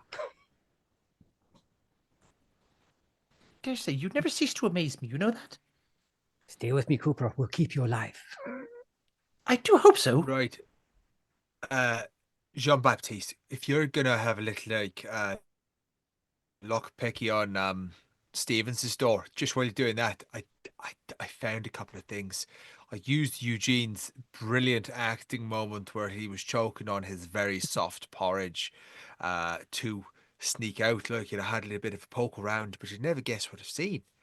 And I'll hand them the letter from Ernest Ferguson, and I'll point at the name Ernest Ferguson as I say, Ernest Ferguson, the guy who took over this sanatorium 6 months ago, he's written this letter. Look at it. Got your reports. I'm super pleased. Everything's gone as planned. I'll inform you that everybody's satisfied. It's time to start step 3. Yeah, I don't know how it will react. I mean, what the hell is it? Yeah, if it's not brought up under the usual circumstances. £500. Can you believe that? £500 to your brother's account. That's, you know, it goes to the brother so it doesn't look dodgy. Oh, sorry, this is to the matron. You know, this is to the matron. The matron's getting paid off. Sum. This is a big sum. And no, it's this crazy amount of money, and it's from the guy who owns the sanatorium now. He's rejigged it, and I found this. These are plans, schematic kind of architectural plans, and I'll kind of pull them open and hold them kind of against my chest, going, I don't really see what it is now, but do you think, does it make sense to you? Gene, yes, Jean-Baptiste is all over this. Yes. You know blueprints. So. Oh, good Lord, yes. That's a one. That's a literal frickin' one. Fabulous. Hey! Fabulous. Okay. These blueprints. Sean unfolds this set of blueprints, and you It's almost as if you could actually just see the sanatorium and the grounds just come to life. More so than just even being there and kind of walking the grounds. It's like it's right there in your head. It all becomes clear. You can see exactly where you can pinpoint almost immediately where you are on those blueprints. And what they show the patient wing of it, how everything is laid out, the elevator that goes down. It looks like it goes down into a basement area. You also realize that on the administrative side, as Sean is describing where these offices are and this locked door, you also see another smaller elevator. You realize that the elevators, according to the engineering notes, are done on hydraulics, which now makes perfect sense for you on the machinery. You were pretty sure, but this confirms what you already figured out. You realize that both of the elevators go down into a basement area. The the small elevator space is actually more of a storage area that actually has a little elevator that goes down. And that in the basement, there is more storage, according to the notes. And then you can tell that there is an underground passage that leads to the crematorium, not too incredibly far from the main building. And what's interesting is that a crematorium for a facility like this should be maybe one room, one big furnace that you'd light up. There's probably a little bit of room maybe to hold a couple of bodies. It's probably nice and cold down there, so even during the warm months, the bodies would stay there. So once a week, they would be fed into that furnace and burned. But something else catches your eye. There's a second room right off of the main area of the crematorium. And from what you're seeing and what you're looking at, that room has been reinforced according to these plans. So it is incredibly strong and incredibly hard to get out of. This doesn't make any sense. This is not something you would see, certainly not from a crematorium. That room is highly reinforced, almost like it's meant to hold something, which kind of boggles your mind a little. And as you're all reading through all of this, all of you start to hear footsteps coming towards the direction of the patient wing. You can tell there are two very heavy sets of footsteps and one very deliberate and proper clink, click, click, click, click, click along the floor as you realize you're about to be discovered. And at that, we are going to take a quick break to give our players time to consider what may be coming around the corner and what might be lurking for them down in the depths. So stick with us, come back. We're all going to take a little bit of a bio break, and we'll see you soon.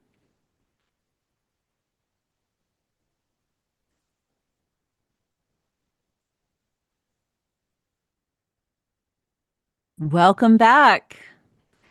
Thank you for joining us for the second part of Christmas at the Sanatorium, written by Caroline Dahlgreen.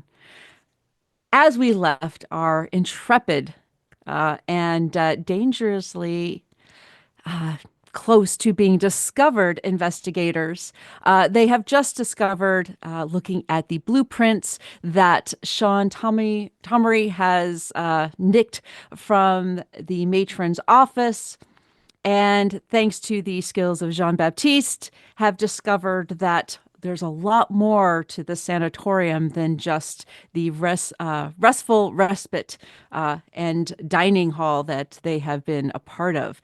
But those sounds of footsteps, the very heavy footsteps of probably at least two orderlies, as well as the clip, clip, clip of the matron's very practical heels are coming very, very close to your hallway. What is everyone doing? Oh, no, everyone, we should get back in our rooms right now. Now, go shut the doors. Wait until they go past. And then we will come back out. Yeah. If the doors are closed, they have no reason to think we opened them. Exactly. Go. Right. Declan, back in the room. We make a dash. Yep. And then other side of the close the doors, jump into beds, and then just listen to hear where they are going. As soon as Declan puts his night hat on. I love that hat. I love that. Okay. Declan, put your night hat on quickly. So what specifically are you doing about the doors? Because if you don't hold them shut, you realize they stay open about 2 inches. I'll definitely hold mine shut. Yeah. Is there a chair in the room? There is. So, door closed, leaning the chair against the door to keep it closed. And then jumping in the beds to make it look like we're in beds. I'll keep my ear actually right to the door while holding it shut. Okay. Eugene's hiding under his sheets. So Eugene and Jean-Baptiste are in their room with their snoring roommate Scott, with Jean-Baptiste holding the door shut. On the other side of the hallway, right across, is Declan and Sean, whose door is being held shut by kind of the small wooden chair that usually sits next to one of the bedside tables, is now wedged underneath the small door handle on the inside, trying to keep it shut.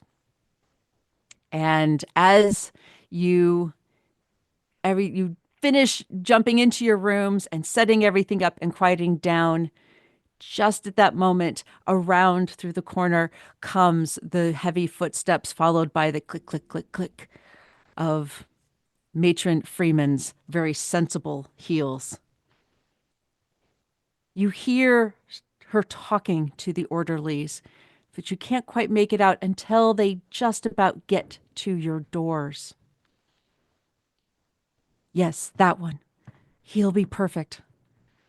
Just a few more days of feeding this damned thing and get out of here. It'll all be done, and my $500 is waiting for me. Freedom at last. Now, finish up. Do what you need to do. Just do it quietly. Let's get this finished. Those pills will wear off in a few hours. And I'm going to roll and see which door they might try.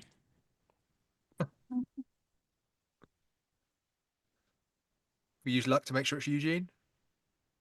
Sure. I do have the lowest luck in the party. Who would like to make me a luck roll? Are we going for a group luck roll? Yes. That's Eugene. Yeah, it's Eugene. Cooper. Let's see. That is a success. 24 under 30. Let's go. Very good. Okay. You hear the handle on your door. And Jean-Baptiste, you almost feel this because you're right there. You hear it start, like someone has reached out and kind of grabbed it, and you start to hear it turn. And then you hear the hiss of Matron Freeman's voice quietly, but not too quietly, say, "No, not them, not that one. Dear God, after choking up all that porridge, that was disgusting. Ugh, we don't know. No, not that one. Let's go that one. Try that one." And you hear the heavy footsteps move away from your door, Jean-Baptiste and Eugene. And you hear the door handle of the door next to you, the room next to you. and you hear the click of the key in the lock. You hear the door open, and you hear some shuffling and movement. And then across the window, Eugene, as you peek out from your covers, and Sean and Declan, you see through the little window in your doors. You see the matron turn around and walk back towards out of the patient hallway, followed by the faces of two orderlies, and they seem to be concentrating. And from their way their shoulders and they're carrying themselves, you're pretty sure they are carrying something or someone. You hear the click of the key back into the lock of the door, and then the heavy footsteps recede away. Farther down the hall, after a few minutes, you hear the sound of the hydraulics from the elevator start to function. You hear the grate being pulled back. You hear footsteps kind of boom, boom, into the elevator. You hear the gate close and slam shut. You hear the door close as the hydraulics begin again, and the sound you can almost feel it descend. And then all becomes quiet again.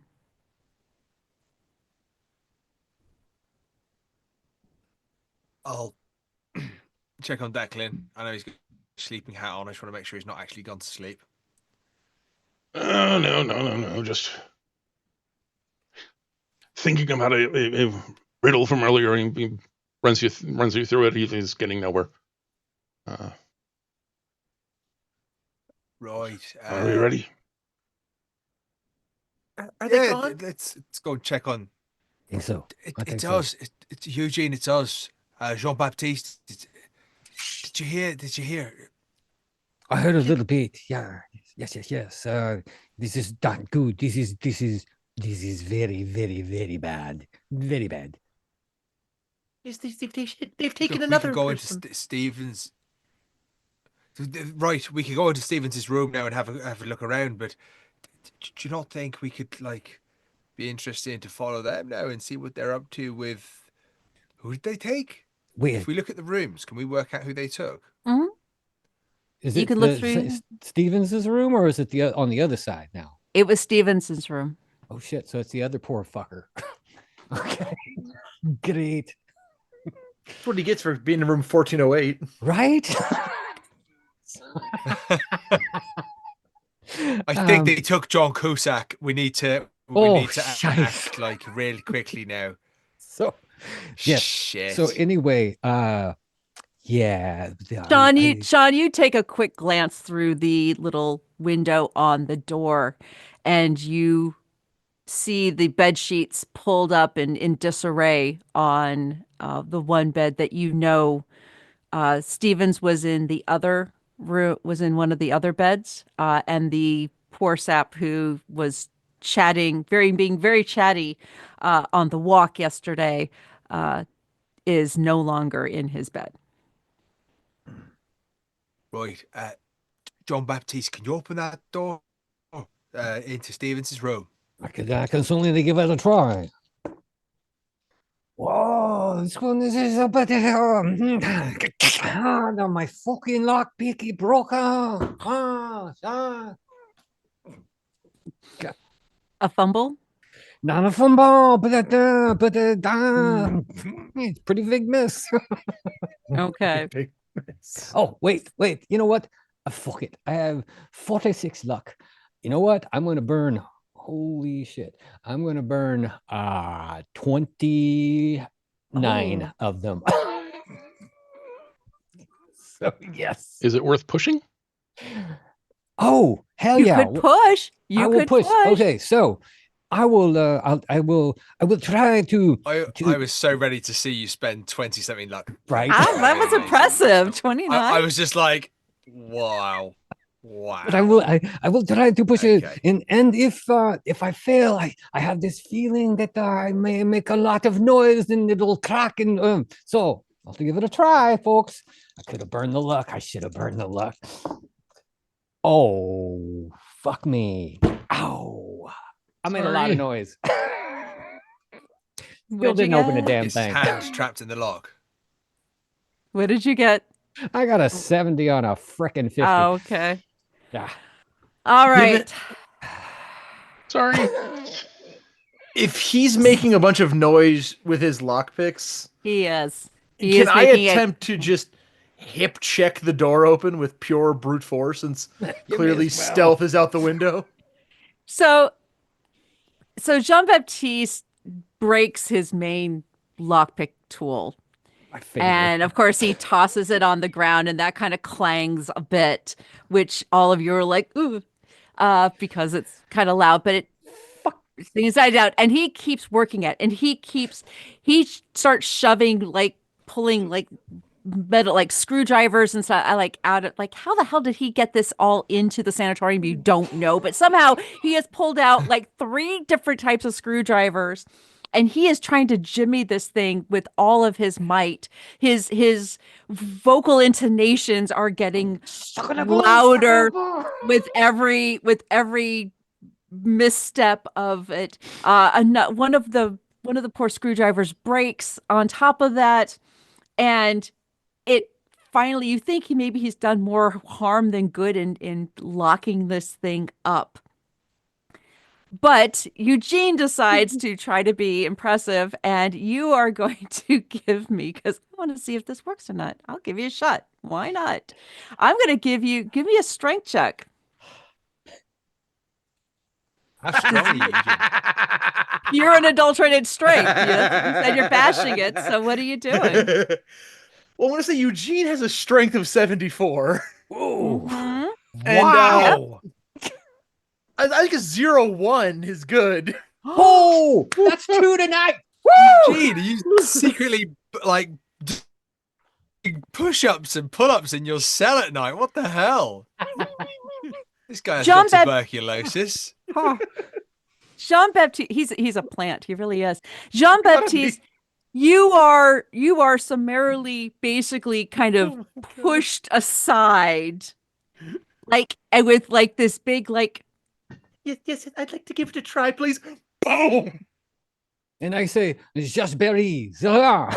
And Eugene takes the handle.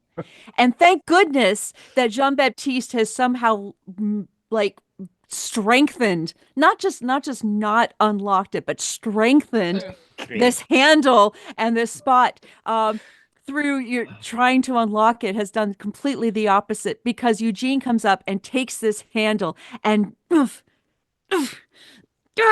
and just yanks this door open, wide open, much to the surprise of all of you, because you didn't think this poor tuberculosis patient had it in him. Oh, Eugene, you impress me. Impresario. Well done, my friend. I had no idea. Well, yes, you said you were on steroids. I didn't realize you were on, like, I thought you meant for your lungs, not like steroids, you know.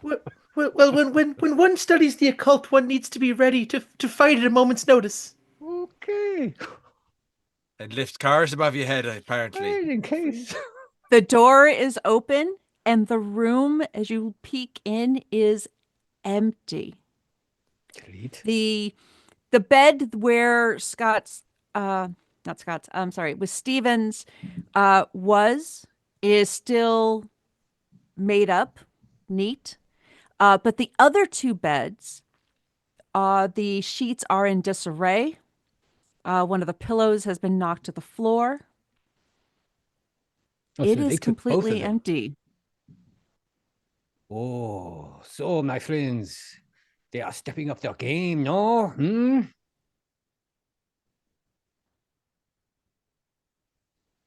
I think sneaking in there, following Jean-Baptiste's lead there, and having a snoop around. We can see the beds, obviously. Everybody who is taking a look through, give me a spot hidden roll, please. Okay.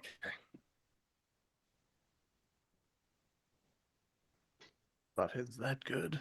Oh my god! This is you, Heather. You're gonna be so annoyed. This is one of those games. I rolled a 4. Under Oh, very nice. 75. I am fulfilling my mission to balance out the rest of you. Nice. I got a 58 over 40, so I got a 19 on a oh shit, what is it? 20 30 no 35, yes. Yeah. You know what? I'm gonna burn 1, 2, 3, 4. I'm gonna burn 4 luck and make that a hard success. Yes, why not? Okay. Burn away. All right. So you examine the room. A couple of things that stand out to you. The first is that any personal objects are still there. None, Steven's stuff is gone, but the suitcase with some clothes, some toiletries, whatnot, are still in the room for the other two. You notice a couple of footprints, large footprints, definitely from the orderlies. But they're dirty. I mean, their footprints in the room where it's normally clean. They're very dirty footprints. But you don't think it's dirt. It looks more like ash or something like someone had stepped in the ash of a fire pit. And these were just remnants of what was on the boots.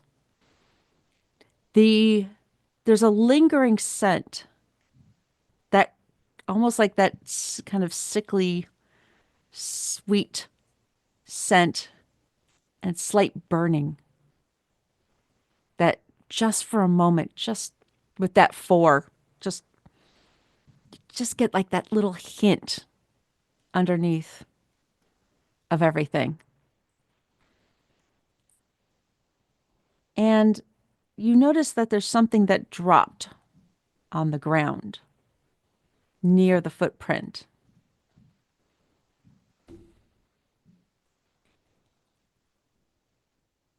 And when you pick it up and you look at it and you see that it's the sleeping pill that looks like it's been at least wet, but then maybe somebody spit it out on the ground.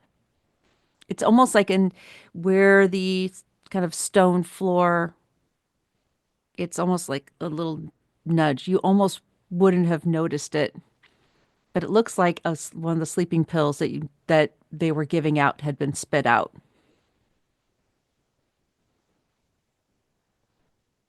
I'll point anything I see out to the others in that respect. But the ash, just kind of pinching it and rubbing it between my fingers. Is it definitely ash? Yes, it is definitely. Yeah, it's definitely ash. Why would there be ash? We're not allowed to smoke in here. I think like the crematorium, Eugene. Looks like it's all leading to the crematorium. Like if we look at these schematics, Jean-Baptiste, you said about you're talking about hydraulics now in like elevators and that, but I feel like we've got to get there to find like what's going on. Can you see the way we need to go? Because when I was by those offices, there was a door at the end, a locked door, and I had this key. You see, do we need to go through that door to get down to whatever you were talking about, elevators or something? So I look longingly at my keeper and go, do I? So, from looking over, you go back and you take a quick look at the blueprints. You know about the patient elevator that's kind of off of the dining hall. That's the bigger one. That's the bigger one, and you're pretty sure that's the one that they utilized. Okay.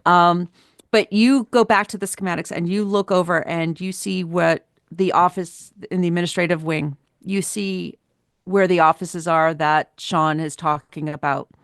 And at the end of that hall, there seems to be what is labeled as storage, but it's kind of in quotes. And you can tell that it goes down to the basement. So you're pretty sure that through that storage door is probably another smaller elevator that goes down into the basement area.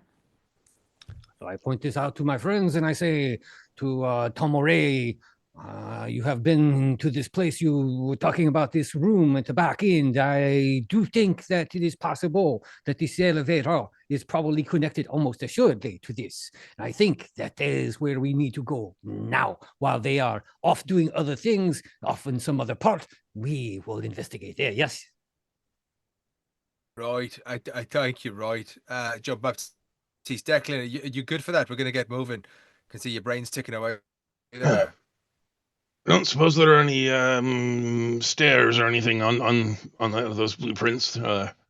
Just I'm sure they would. We could all hear their elevator, so we don't want to hear them to hear us coming.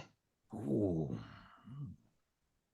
But if the elevator is all that there is, then I'm with you all. You look at the schematics again, and that is something that you didn't notice before. That seems very odd. There aren't any stairs to the downstairs. It's just the two elevators. One way up and one way down. I'm no expert, but that doesn't sound like fire code to me. Lead on. Probably not. Probably not. Well, I say that we... Right, come on. Eugene, you lead the way. We're going that way. Aye.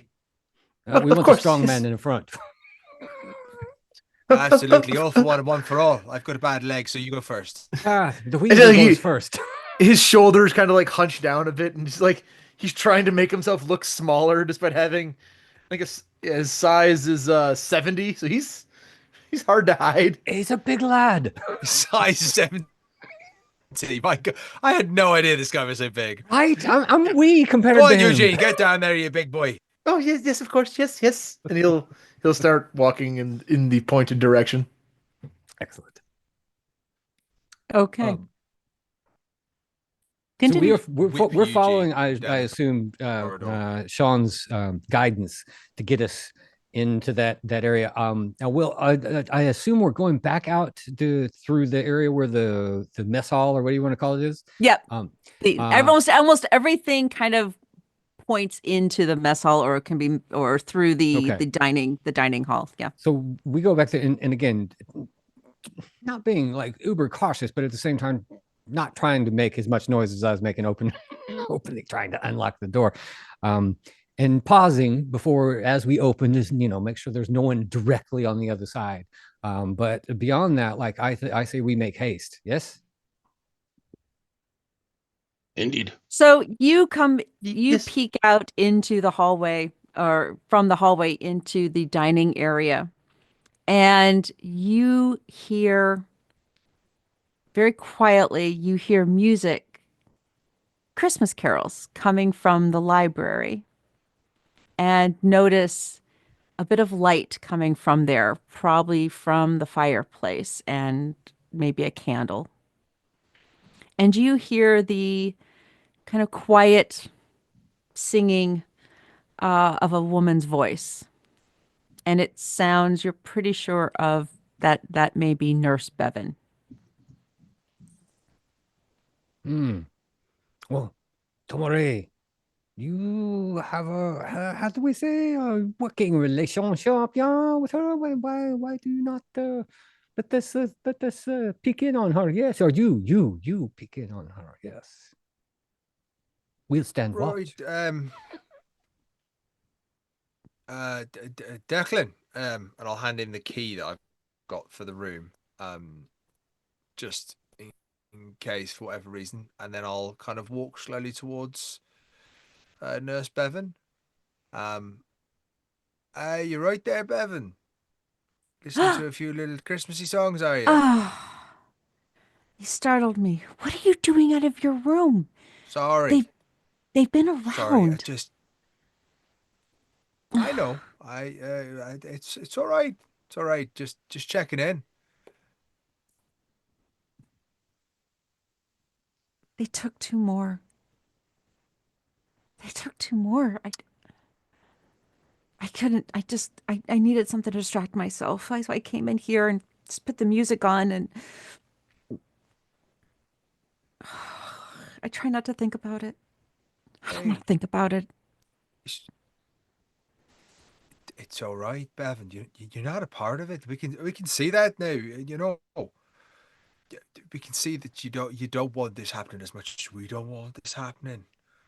We're all scared. It's okay. You know, when I came on 6 months ago, just before you all got here, they hired me on, and I thought this would be great. I could help, but I had no idea. They, I had no idea what they were doing. I had no idea that this was. Ugh, it's terrible. It's almost too terrible to talk about. But you need to talk about it, Bevan. You need to tell us what's happening, because otherwise we can't stop it. think I think there's something in the basement or down there. They keep taking these bodies. They don't come back. It's so irregular. So many have just, they say they die. They say they get released, but then I see their stuff. I recently found a closet in the storage area, a shelf. It was full of luggage. Luggage with people's stuff in it. People don't leave the sanatorium without their stuff. It doesn't. There's something down there. I don't want to think about it. I went down there one day. I was looking around, and then it was cold, and it scared me. And then there was the buzzing. Buzzing. The buzzing. The, yeah. I left. I just couldn't. It's all right. I'm just here to make some money to then send home to my family. But this isn't worth it. I gotta get out of here. I don't want to end up down there. There was another nurse before me.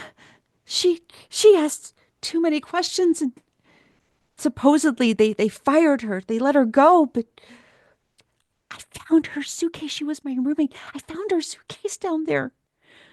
She wouldn't have left without her suitcase. Oh, no, you're right. What was her name, Bevan? Sylvia. She was only here for a couple of weeks. She was so. Neither of us are that old. I just want to go home to my family. I don't want to be here anymore. I want the buzzing has to stop. Bevan, we're gonna make this go away. This whole thing, it's not right. It's not okay. We've seen people that we know that are here for treatment, and as you know, they've gone down there to that buzzing. We're gonna sort it out. Now, listen to me. There's two options for you right now. Number one is that you stay here so that there's someone there when we come out, because we're going down there. When we come out of there, you're here to look after us and get us out. The other option is you go now, but you give me your keys. Yes. You've got a family. You've got to think about yourself. If I get to the village, I can walk to the village. I can go to them, and then I can get a ride from there. Maybe they can get to the police. Sometimes there's a police officer that I know. He comes and at the pub there. Maybe if I can find him, it'll take me a little bit, but I can get there. But here, and she reaches into her pocket and she pulls out a ring of keys and she shoves them into your hand and closes it. Here, that should get you into any door. And be careful. Right. Whatever's down there. You too.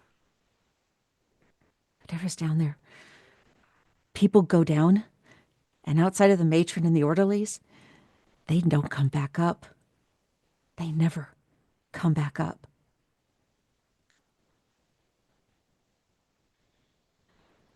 I'll see you soon, Bevan. See you in London. We'll have a drink and a laugh. Right? Aye.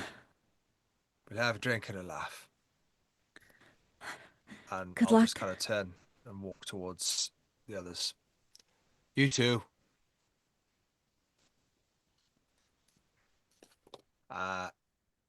Get to the others, hold up the keys, and go. Vive la France! Yes. Very good. You've done it. I think it might be a little bit more serious than we actually thought it was. And I'm not sure we're equipped to actually deal with this. So I think everybody just take it, we need to look after it ourselves a little bit here. I got a feeling this is I've got a feeling you're not going to make it out alive, Eugene. I don't know what it is. Call it my sixth sense or whatever you will, but I just can't see it happening, my boy.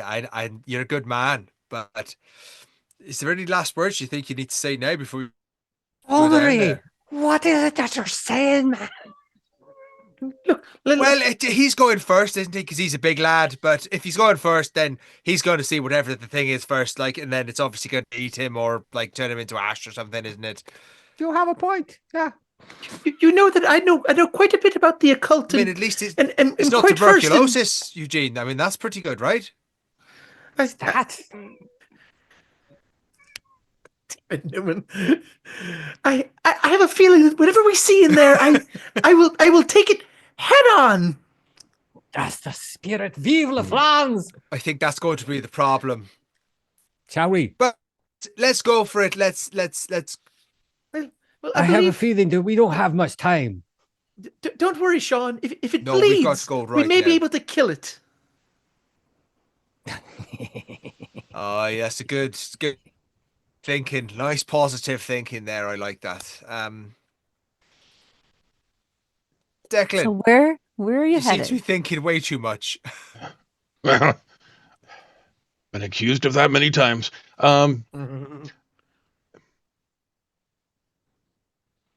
Declan has had some time along the way. Can we say that he's been reading through that book that we found earlier? Absolutely. So you have, while all this is on the way to the locked door, I think this is, Heather. Okay, so you are headed to the administrative wing, to the smaller of the two elevators. Okay. So yes. So Declan has been going through this book. And Declan, give me an occult roll, please. My last three rolls have been 98, 90, and 88, so I'm due. Yes. That is a 20 under 60, so that's a hard. Fabulous. So you've been rereading this and pondering this and letting this kind of churn about in your brain meets. And something finally lodges loose in your vast mental library of knowledge. The description, after getting this little piece of information from Sean, passed on from the nurse, something about when she talks about the buzzing, that seems to be the final kind of piece to this puzzle in your mind. And you recall something you read once. It was kind of a cold winter a few years back. And to pass the time as you were on a bit of a sabbatical, you borrowed some books from the local university's library and curled up to read. Those talking about ghosts and monsters and all of the things unknown in the dark in the universe. And something sounds very much, or at least seems to kind of fit everything that you've pieced together from the book that you have, what the nurses said, what you remember from those books.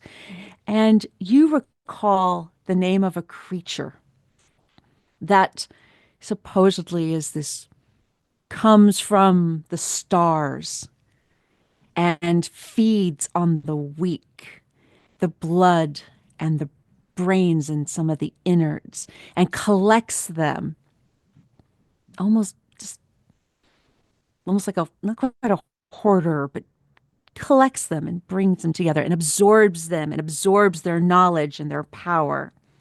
And the creature was known only as a Migo. M-I-G-O.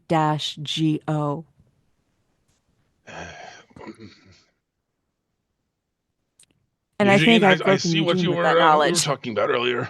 I'm starting to.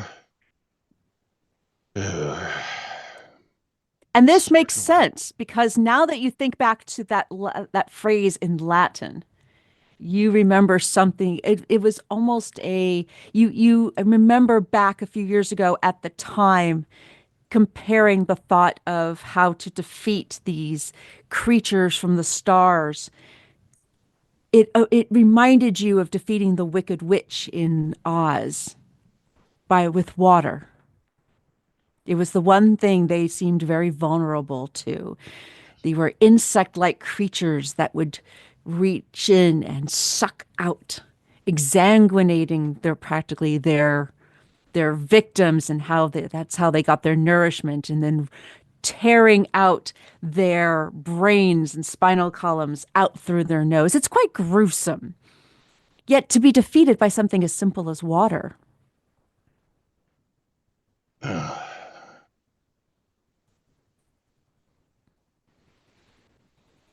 So I think his mind goes back to the Latin that he saw earlier, more or less, like a spirited jig dances bright, banishing all but darkest night. Give it food and it will live. Give it water, it will die. And he's thinking about the crematorium as well, and he's thinking fire. You feed it, it grows. You give it water, it goes out, and it certainly dances and lights up the night. So you do believe that the creature more than likely is fire would probably be a good element to use against this thing. If that's what it is. But the only way to find out is to descend into the depths. And the keys that the nurse has provided, along with that individual key that you have found, Sean, fit the lock to the little elevator in the back of the hall. We're in. Aye. We press the button. And we're off. So, Professor Joy, you and Cooper, you seem to know much about these things as we're getting into the elevator. Or this stuff. This sounds very, very like this Akota, the Alien, yeah? Oui? I will ask, have I heard of Migo in my studies? Roll me a cult. More than likely, yes, but I just want to see if you fumble. And that's an 88. He got close. Over 50. Wow. I don't have enough luck to make that a pass. No. By name, no, but in your occult studies, you don't tend to study aliens in occult. Your specialty tends to go more towards cults and groups that tend to come together in worship of odd, gods, generally not of a benevolent nature, that you have not seen any real evidence of here, so no. Okay. Just curious. Still not entirely sure I believe what's in this book, but if there's any truth in it at all, fire. So, Professor, fire and water, yeah? If I'm understanding correctly, fire is what we're looking for. Whatever was to get us in the ballpark. Yes, as you kind of look things over, you think that the riddle may be more towards potentially be like maybe it's talking about the incinerator part, maybe it's talking about the creature, but there's enough of an overlap from the stories that you read that you're pretty sure fire is definitely a solid, possibly water, but definitely fire. Yeah.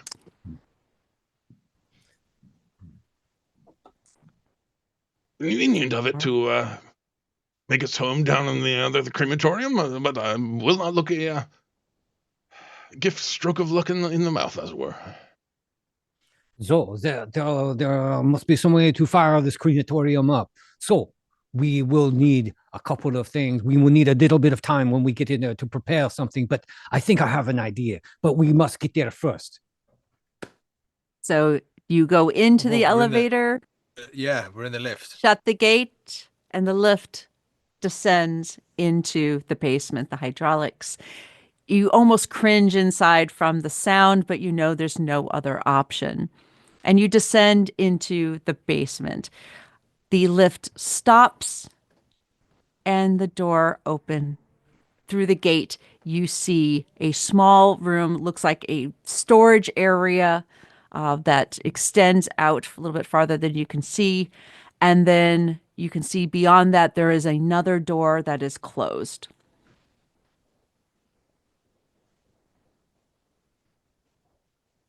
Do you open the gate and go forward, or are we going back upstairs? I guess we... Yeah, absolutely. No point in not going forward. Back upstairs.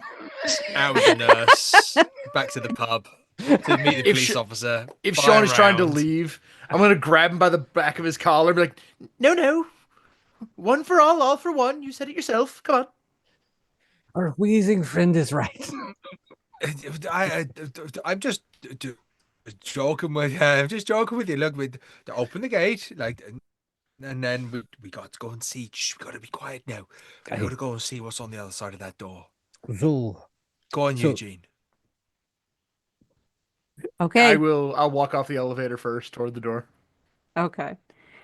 You step out into the cellar area. There are shelves along the sides with various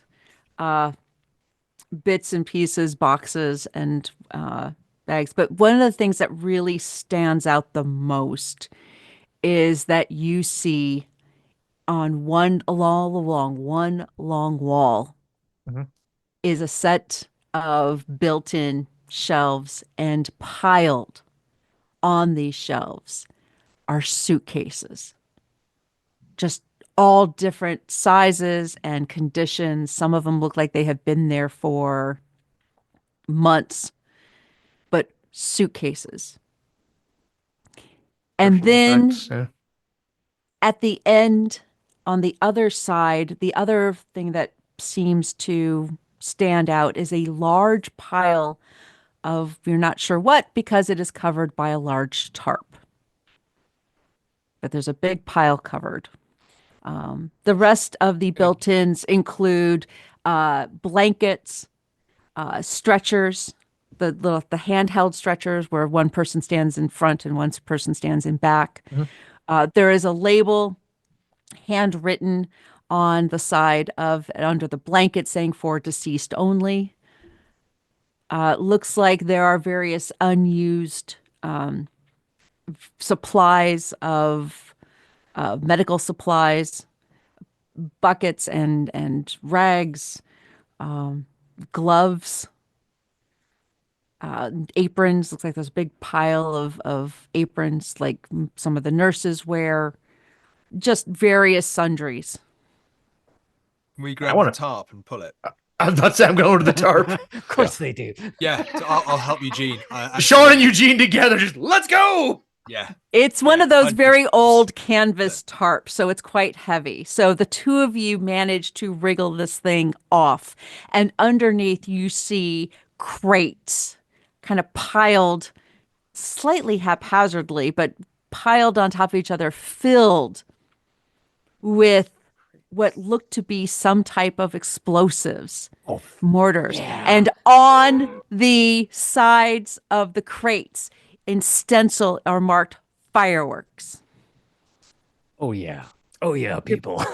We go. You're pretty sure that these are the fireworks that are to be set off in just a couple of days' time on Christmas Day. Jean-Baptiste is doing two things. Once this is revealed, he's picking up some of these loose pails, some of the cloth bits of loose cloth, and he is patiently watching what's going on, and then grabbing anything that he can identify as highly flammable, explosive, whatever, and putting them in the thing neatly and carefully, and just and gathering at least 4 different buckets so that each of us can have at least one with us. Okay. You're able to find some containers of what are probably bleach. You got the fireworks. On a similar vein, yes. if I quickly look through some of the suitcases, can I find a couple of people who smoke and therefore might have lighter, matches, something like that? Absolutely. So you go through some of the suitcases. You start at one end that seems to be the most recent. There's almost no dust at all on them. And one of the things you notice very quickly is that Scott's suitcase, or excuse me, Steven's suitcase is there. It's one of the ones on the top of the pile, like it's most recently thrown up there. You are able to open that, and you definitely can tell this is Steven's stuff. You see the picture of his wife and children that he brought with him to put on the bedside table is just kind of haphazardly shoved in between a bunch of clothes that have just been shoved in there. So you kind of dig through, and you do find his cigarette case and his lighter. Right. Or a set of matches. Yeah. Anybody else doing anything? Sean will probably sneak up to the door. We know the door on the far side that we kind of feel like we're going through, and he's just going to kind of... Is there a window on the door? There is not. It is solid. Then he's probably just going to kind of, for now, put his ear to and listen rather than open it if everybody else is like kind of preparing explosives and rummaging through personal possessions. He doesn't want to just kind of open the door and take everybody by surprise. All right. Go ahead and... What are you doing, Sean? Throw me a listen roll, Sean. I'm just having a little listen, I just know. Oh my god. It's either really good or really bad. Just rolled 100. Oh. Newman, why? But my listen is 60. Still a fumble. Burn it. Burn it. Yeah. So when I say I lean against the door, I'm guessing the door opens the other way. Oh, shite. And he falls right through. What a beautiful lad he is.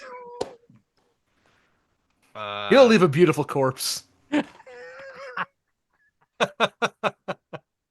So Sean leans up against the door while all of you, we have Jean-Baptiste is gathering supplies and making these buckets of explosives and destruction buckets, as we will call them going forward.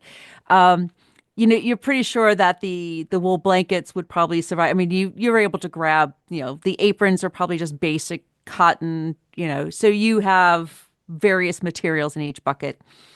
The Eugene is going through and kind of looking through the fireworks and sort of helping hand Jean-Baptiste some of the mortars and other explosives and from the fireworks. Declan is going through suitcases and grabbing matches and everything else. And Sean, when he leans up his ear at this very strong looking door, you bring your arm down on the lever, the handle, which is one of those kind of lever handles. And as your arm goes down, the door flies open. You stumble off to your side unexpectedly into this as this blast of cold air hits you and you fall on your elbow. You did not break it, but it definitely stings, and you're going to take a point of damage for that because you come down on that elbow hard, and your arm is now both throbbing in pain and kind of numb from the shock for probably about 2 rounds. So you're hurting a little bit. All of you hear this, and it makes quite the clatter as this long corridor appears on the other side of the door. The cold blast of wind that comes through hits all of you. And I want all of you to make me a sanity roll. Oh.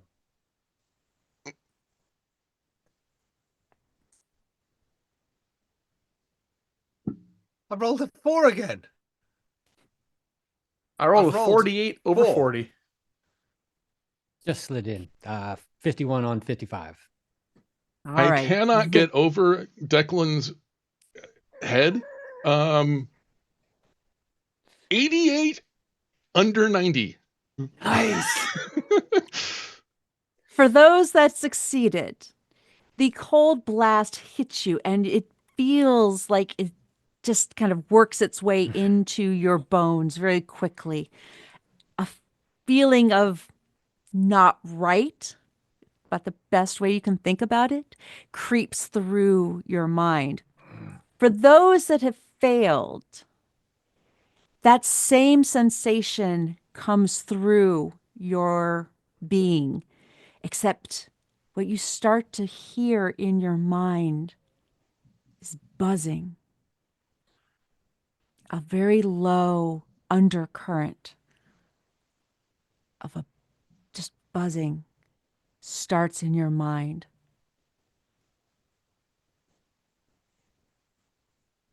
How much sand do we lose on a fail? All of it. A 40-point sand loss? Jesus. You are going to lose 2 points of sand. Okay, that's not on bad. A loss, and just 1 point if you succeed. Not bad. Just a little something. And Eugene's gonna grab at his head and kind of. Oh, Cooper, what is wrong? Don't you hear the buzzing? I don't It's hear the infernal. buzzing, but I do feel this chill. A It is an chill, the eldritch chill. buzz. And he'll punch the ground, trying to distract himself from this annoying buzzing noise. It's not even loud. It's more just kind of this insidious low level. You can't ignore it, but it's not overwhelming. But you do feel you feel drawn, like you want to find out where this buzzing is coming from. Where's the source of this buzzing? I'm going to, given it, I felt the buzzing when Sean opened the door. I'm going to walk through the door. Okay. Hello? Is anyone there? Hello? Eugene walks away from the pile of fireworks, stepping over Sean, who is now on the ground, stretched out, holding his left arm to his chest, and Eugene proceeds to walk down this corridor. The sound echoed off of the stone of this corridor and made quite a clatter. That, and I think a couple of curses that came out of his mouth at the time. Seeing this, Jean-Baptiste will pick up the buckets of doom and or what do you call them? What was it? Destruction buckets? Yeah, the destruction buckets. Yeah, I bring the destruction bucket. I set it down. I have a quick look at Mr. Tommeny. Mr. Tommeny, are you all right, man? Fucking arm hurts. It like landed on my arm really badly. And Eugene just walked past me, didn't even offer to help me up. Eugene! Would it do any good to do a quick first aid assessment of Mr. Tommeny? Yeah, you can go ahead. I'll try. And the light from the lanterns on the wall that are lit that lead down this corridor give plenty of light for you to take a look. Well, that'd be great if I only could hit it. But I missed it by about 17 or so. Yeah, you know what? Fuck it. Don't twist it that way. What you doing? It's fucking luck. I'll burn it. 17 down. Here we go. So I will do a first aid on this poor lad. Okay. So it's his arm the elbow is probably severely sprained. It's not in good shape. You probably best to like put it in a sling or something. Using it would probably make it worse. To wrap it just as good as I can, to pat it up, and say, keep it close too. And I will burn off this luck. Yeah, that's what I'm talking about. So Sean, going forward, your left arm you can use it. You probably shouldn't use it if you don't want to hurt it any further. But especially not with my fixing. That will be up to you. It's not broken, so you can still function, but it's going to hurt like a mother to do so. Okay. I'll pull myself from the floor, shout for Declan, and then I think we're all moving down the corridor. Yep. Well, Eugene is well on his way. So Eugene, as you are you have you're ahead of everybody else. You are hearing a little bit of a siren song, yes. And it leads down the corridor, which again has lit lanterns all the way down. So there's plenty of light, but it is chilly cold. I mean, it's December in England, and this is underground. So it's, you don't have any of the weather elements, it's still quite chilly. Sure. You head down and come to a room. And as you look through the doorway, the door is open. It's a rather large, enough for people to probably move bodies through it. Sure. You come into a room you notice first the incinerator. The very, very large incinerator, large enough to put the bodies into. It is fired up. So as you get closer, it's the warmth from this incinerator. There's still a bit of heat coming off of it. You don't know if it's been run recently. You see in one side, off to the side, a coal bin filled with coal. Naturally. And on the other side, you see 3 stretchers with bodies on them. Roll me sand, please. You got it. That's a pass. 24 under 38. Okay. So you take 1 point of sand. Okay. As you step up, I'm guessing you're stepping into this room because I'm walking in almost not hypnotized, but like this buzzing clearly has Eugene's attention. Mm-hmm. And in his mind, buzzing is never a cult thing. Cults don't buzz. Yeah, this is clearly just the incinerator. Actually, you feel a draw to the door next between the incinerator and where the bodies are. There is a door and it is padlocked. Big padlock on the outside. And you can tell just by looking at it, this is a very thick, heavy door. And I'm going to go back a little ways. The others. Eugene is well ahead of you. Come you are on, all we gotta keep up.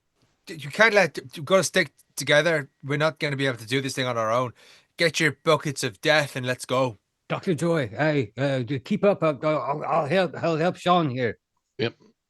Yeah, I think I'm hauling my bucket and Mr. Cooper's as well, just in case he is able to use it.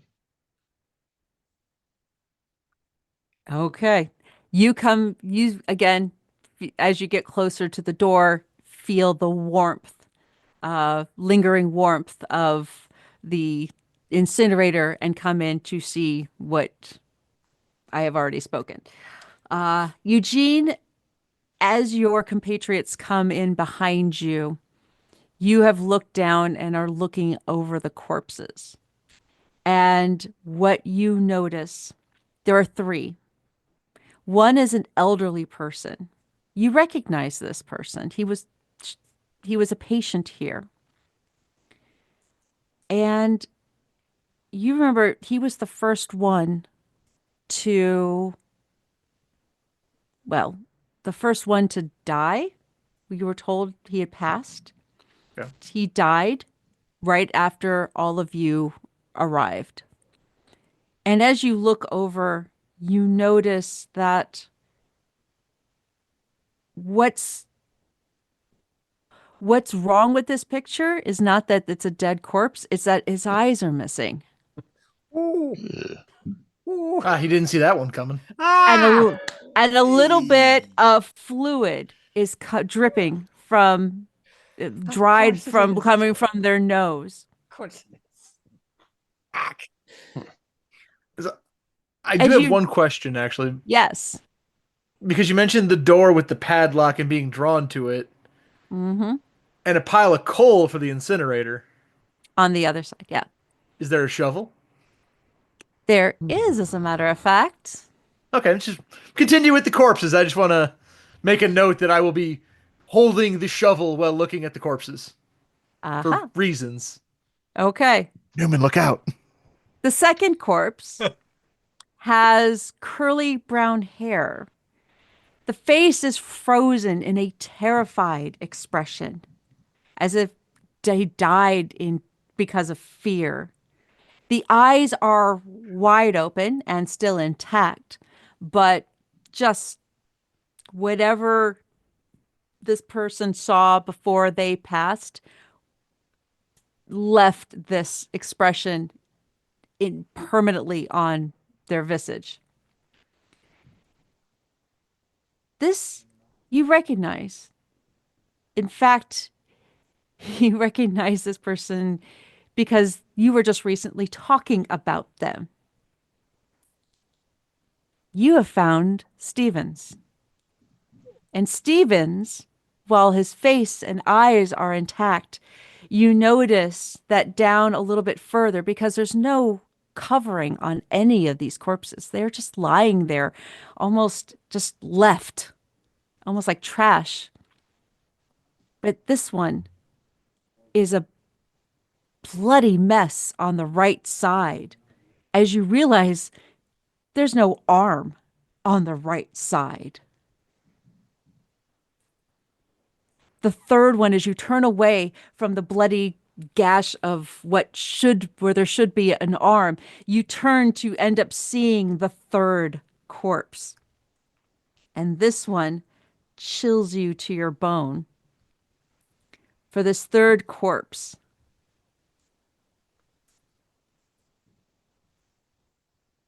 is of one of Stephen's roommates, the chatty person who just couldn't quite keep their mouth shut. The short, cropped, dark hair is matted,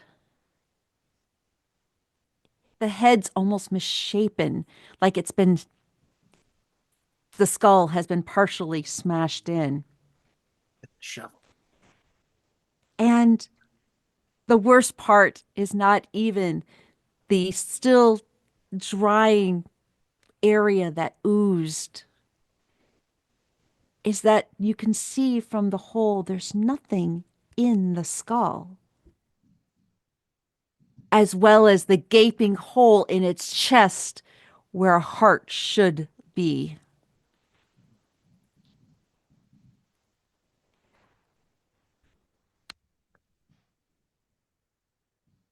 Oh, it's gonna hurt. Can you please roll me 2d6? Ouch. 5. The madness that seems to take hold of you as the sanity seeps away as you witness the horrendous nature of these desecrated corpses. As the rest of you come into the room and you see Eugene holding his hands on his head. With a shovel in my hand. With a shovel in your hand. All of you, please roll, the rest of you, please roll me sanity. As you see these corpses, desecrated corpses, lying there in bits and pieces. I failed. Anybody who fails, please roll me 2d6.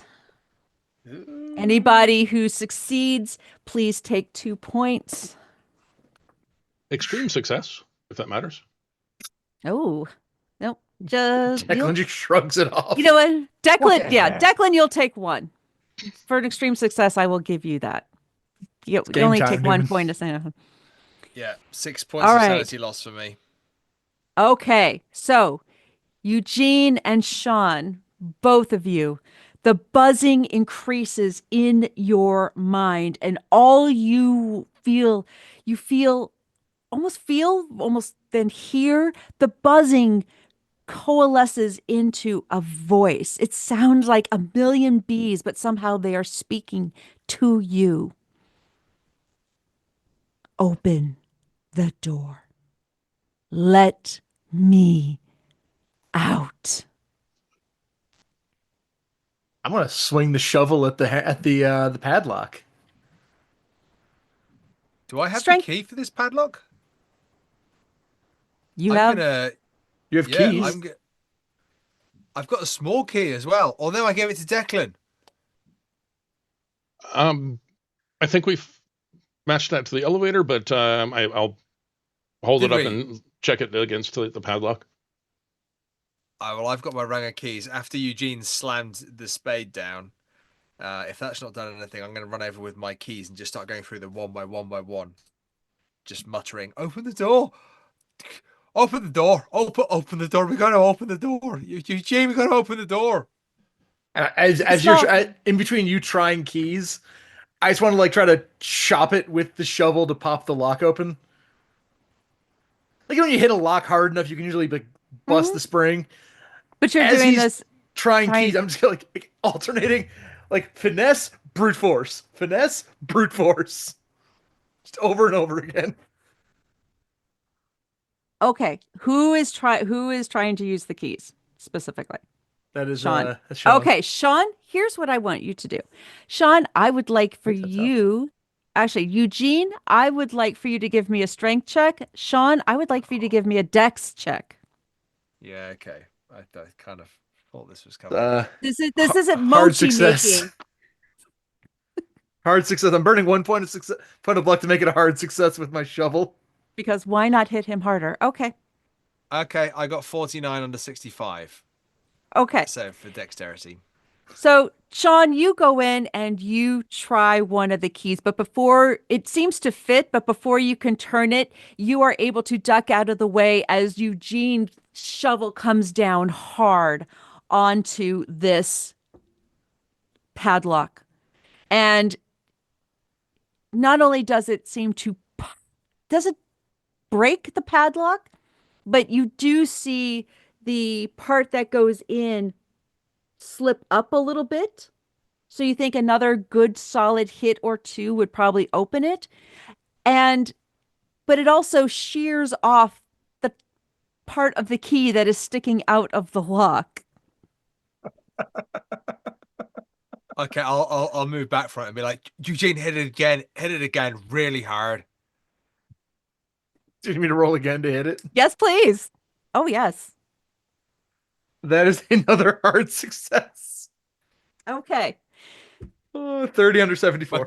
We're going to do it, Eugene. We're going to free this thing. Exactly what we came down here to do. We've got this. We are burdened with glorious purpose. Eugene and Sean are doing this. Declan and Jean-Baptiste, you see your compatriots doing everything in their power to break or get this lock off of this door, whatever's on the other side. Jean-Baptiste, you know from those schematics, this is the reinforced room.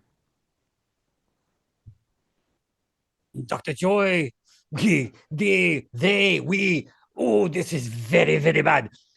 Your lighter, please. I should have popcorn for this. Yes. I found one, but I found it with smoking supplies. Gonna light a cigarette, so I have something to light stuff with. Give him the pack and the lighter. Yes, we'll have a last smoke, yes? So I light up, he lights up. All we could do is really just be patient for a moment, because this insanity is going down and there's nothing we can do to stop it, really. So, ooh, goodness. I'm just trying to figure out whether there is... whether we have any particular reason to know that this might not be a good idea, because Declan has come to trust his friends, and at least 50% of the party thinks this is a good idea. So you are actually in the crematorium room. You have the incinerator there. You have the pile of coal to one side. You have the corpses on the other side. And between approximately where the incinerator is in the center of the room, you'll see that you'll see the entrance to the massive door that you are in front of. So the place where the firing would take place, is that in this room or is that outside of this room? Oh, it's in this room. It's in this room. All right. In that case, I will take my bucket of destruction and I will get over near that with my lighter and my smoke, and I will just wait to see what is going to transpire. Yeah. Okay. All right. The lock breaks. It pops apart into two pieces and clatters to the ground. And the door is, as far as you know, it's open.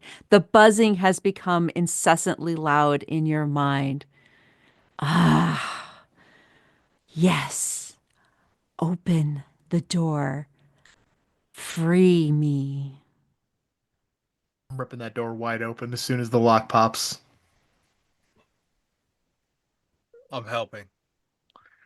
I should also point out for the viewers at home and the rest of the party, I've hit my threshold for indefinite insanity. Eugene is cuckoo for Cocoa Puffs indefinitely. Welcome to the cult of Migo, Eugene.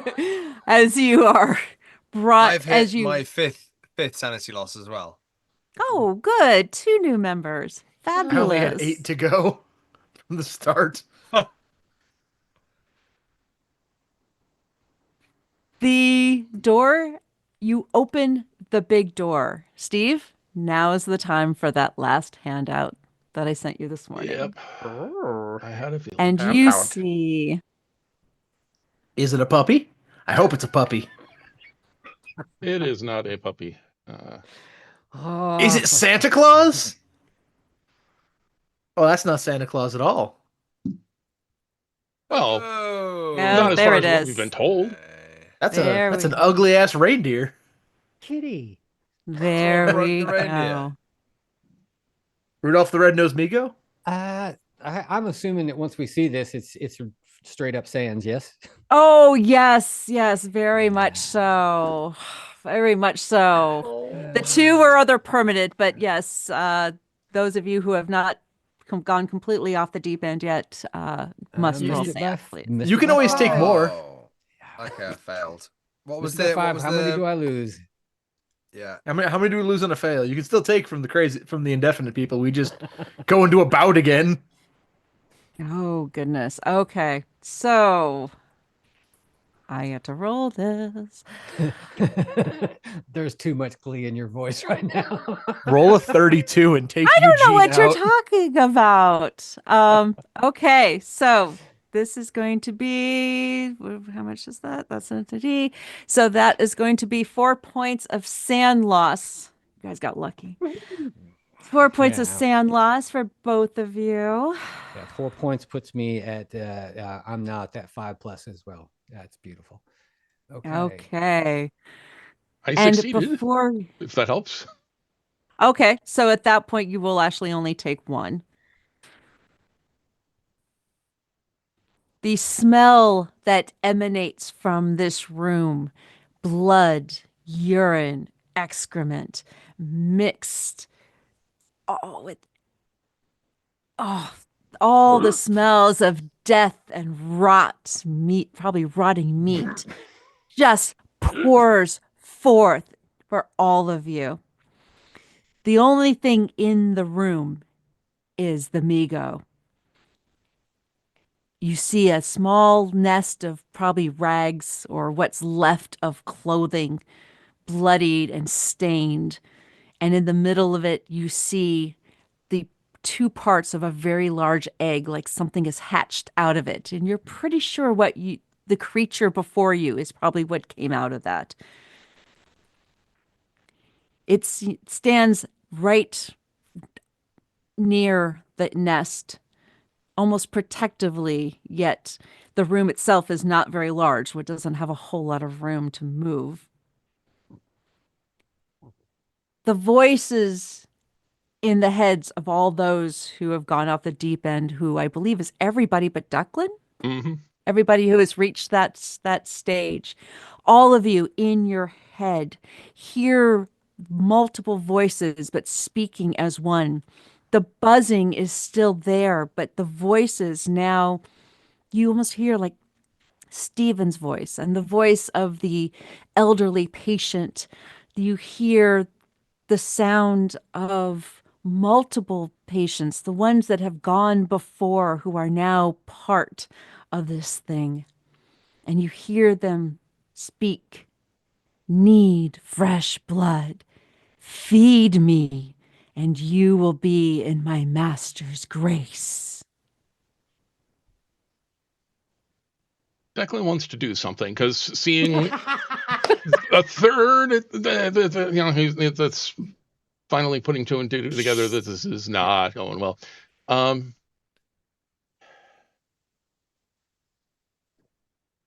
God forgive me, he says, and he pulls out the book we've been working from, rips out several pages, crumples them up, drops them into the lights them from the cigarette, drops them in the bucket, and throws the whole bucket into the room. With the thought that whole bucket full of fireworks at this thing all at once may or may not accomplish anything, but I have one question. Jean-Baptiste, when the door opened, you're still holding your buckets? Holding, yes, but I have placed the bucket near wherever the incinerator startup is. The question I would ask is, I'm hearing this thing in my head, so I may be just allured to it. If I have any agency whatsoever, I want to turn on the gas as much as possible. And whenever the fireworks goes off, we will vive la France. Can I also throw in an action before the fireworks go off? Just more for me, because I feel like I know where this is all going. Yes. Go ahead.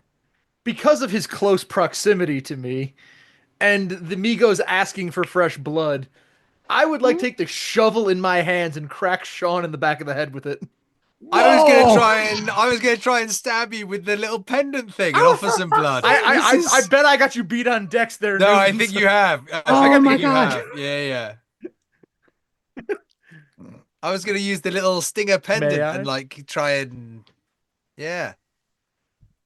Actually, maybe I think I probably would have done my own hands rather than going to Eugene. Here's what's gonna happen. Yes, I will allow the gas. You start to Jean-Baptiste starts to open up the valve to the gas as the voice fills your head and the madness takes hold. You stop what you're doing and you turn and start to walk towards the door, towards the Migo. Eugene and Sean, the voice, you are fully embracing the madness and the voice, and both of you turn towards each other with the intent of spilling each other's blood. Give me opposing power rolls, please. Ooh, exciting. Don't worry, Declan. I will get back to you in a minute. Understood. Ooh, that's not good. That is a 93. I rolled 6. I got a 93. Sean is able to reach you before you can wield it. What he is wielding is smaller and a lot easier to control than swinging around the shovel, the coal shovel. So, Eugene, you are going to get stabbed by Sean with this pendant in the neck. Do I just want to? Yeah, I do. Yeah, I do. Yeah. Okay. Oh, goodness. Even when we're on the same side, Newman and I try to kill each other. Well, it wouldn't be a Eugene, game, would it? Sean manages to get you in your carotid. Beautifully finessed, and that is 7 points of damage as you begin to bleed out and the blood begins to spurt forth. It splashes a little bit on the Migo as this thing has come forward, sensing what is about to happen. And as the blood spurts, it reaches out and attempts to bite off your head. No. And 27 is going to do it. I'm on your side, motherfucker. Can I catch his body and try and aim his neck and angle him toward the Migo? You can, as you have this thing stuck in his neck, you're able to push him and his head to kind of lean him a little closer to allow the Migo to snack the amuse-bouche that is Eugene's skull. As a praying mantis's mating ritual goes, so does Eugene's head into the Migo's mouth.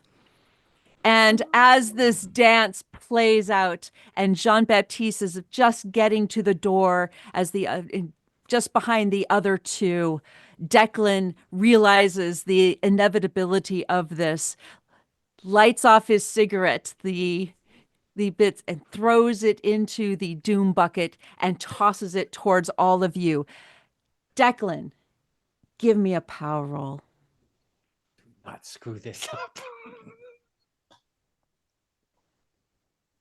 That is a 33 under 90. That's a hard. Which the bucket that is now, as the fuses are now lit and the bucket goes into the room as the first firework goes off in a joyous and colorful but contained flame within the small room. The gas that has leaked out from the slightly partially open valve ignites, and the entire room goes up. The doom buckets are now catching on fire and explode as, for all of you, it is Christmas Day a little early, as anybody on the outside of if they were walking around the grounds would hear a rumble and then a massive explosion coming from the crematorium, the tiny building that no one talked about, that was hidden by some of the trees so as not to disturb the patients, erupts in a fireball, lighting the trees around them that are now dead, but are now flaming. The flames, the gout of flames, rush through the corridor to the storage area, igniting the rest of the fireworks in a massive explosion that rip upwards through the elevator shaft and into the main building. The building alights, explosions and colors brighting the sky as everybody who may have been there no longer exist. The Migo is exploded into a gazillion pieces. And the nurse, as she is walking towards the village, hears the explosion and looks back to admire the fireworks. And somewhere inside, she realizes, you did it. My beautiful Sean. How I wished I could have had a mug with you. Pulled up a pint at the pub, but you did it. We're safe. Thank you. And at that, we are going to close the curtains as the newspapers the next day run the stories of the gas leak and explosion at the sanatorium that is no more. The curse has finally come to fruition. And Christmas Day goes on as the world celebrates, as a lone nurse in a pub, surrounded by her family, raises a glass to those lost.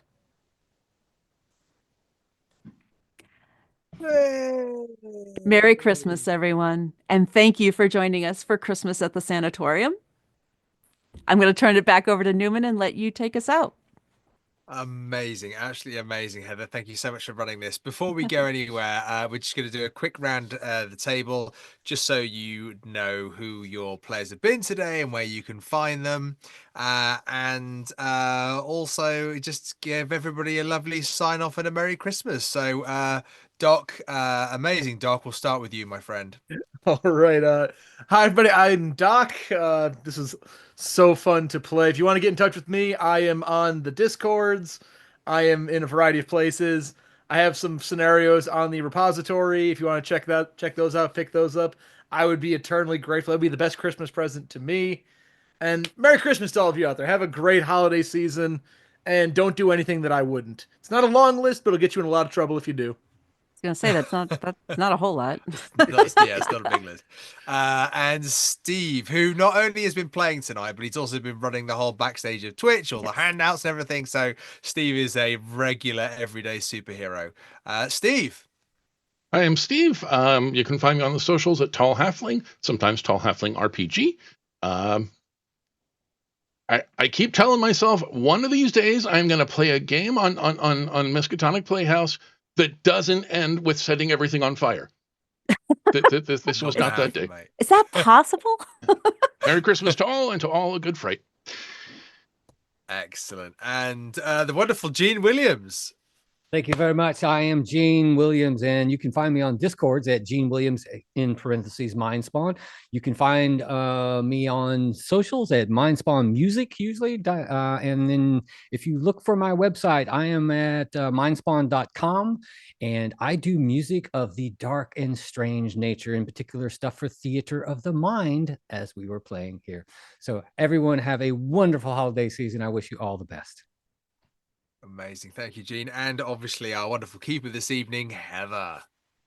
Thank you, everybody. Thank you for watching. I am always honored to be asked and allowed to come back as keeper and player here at the Playhouse.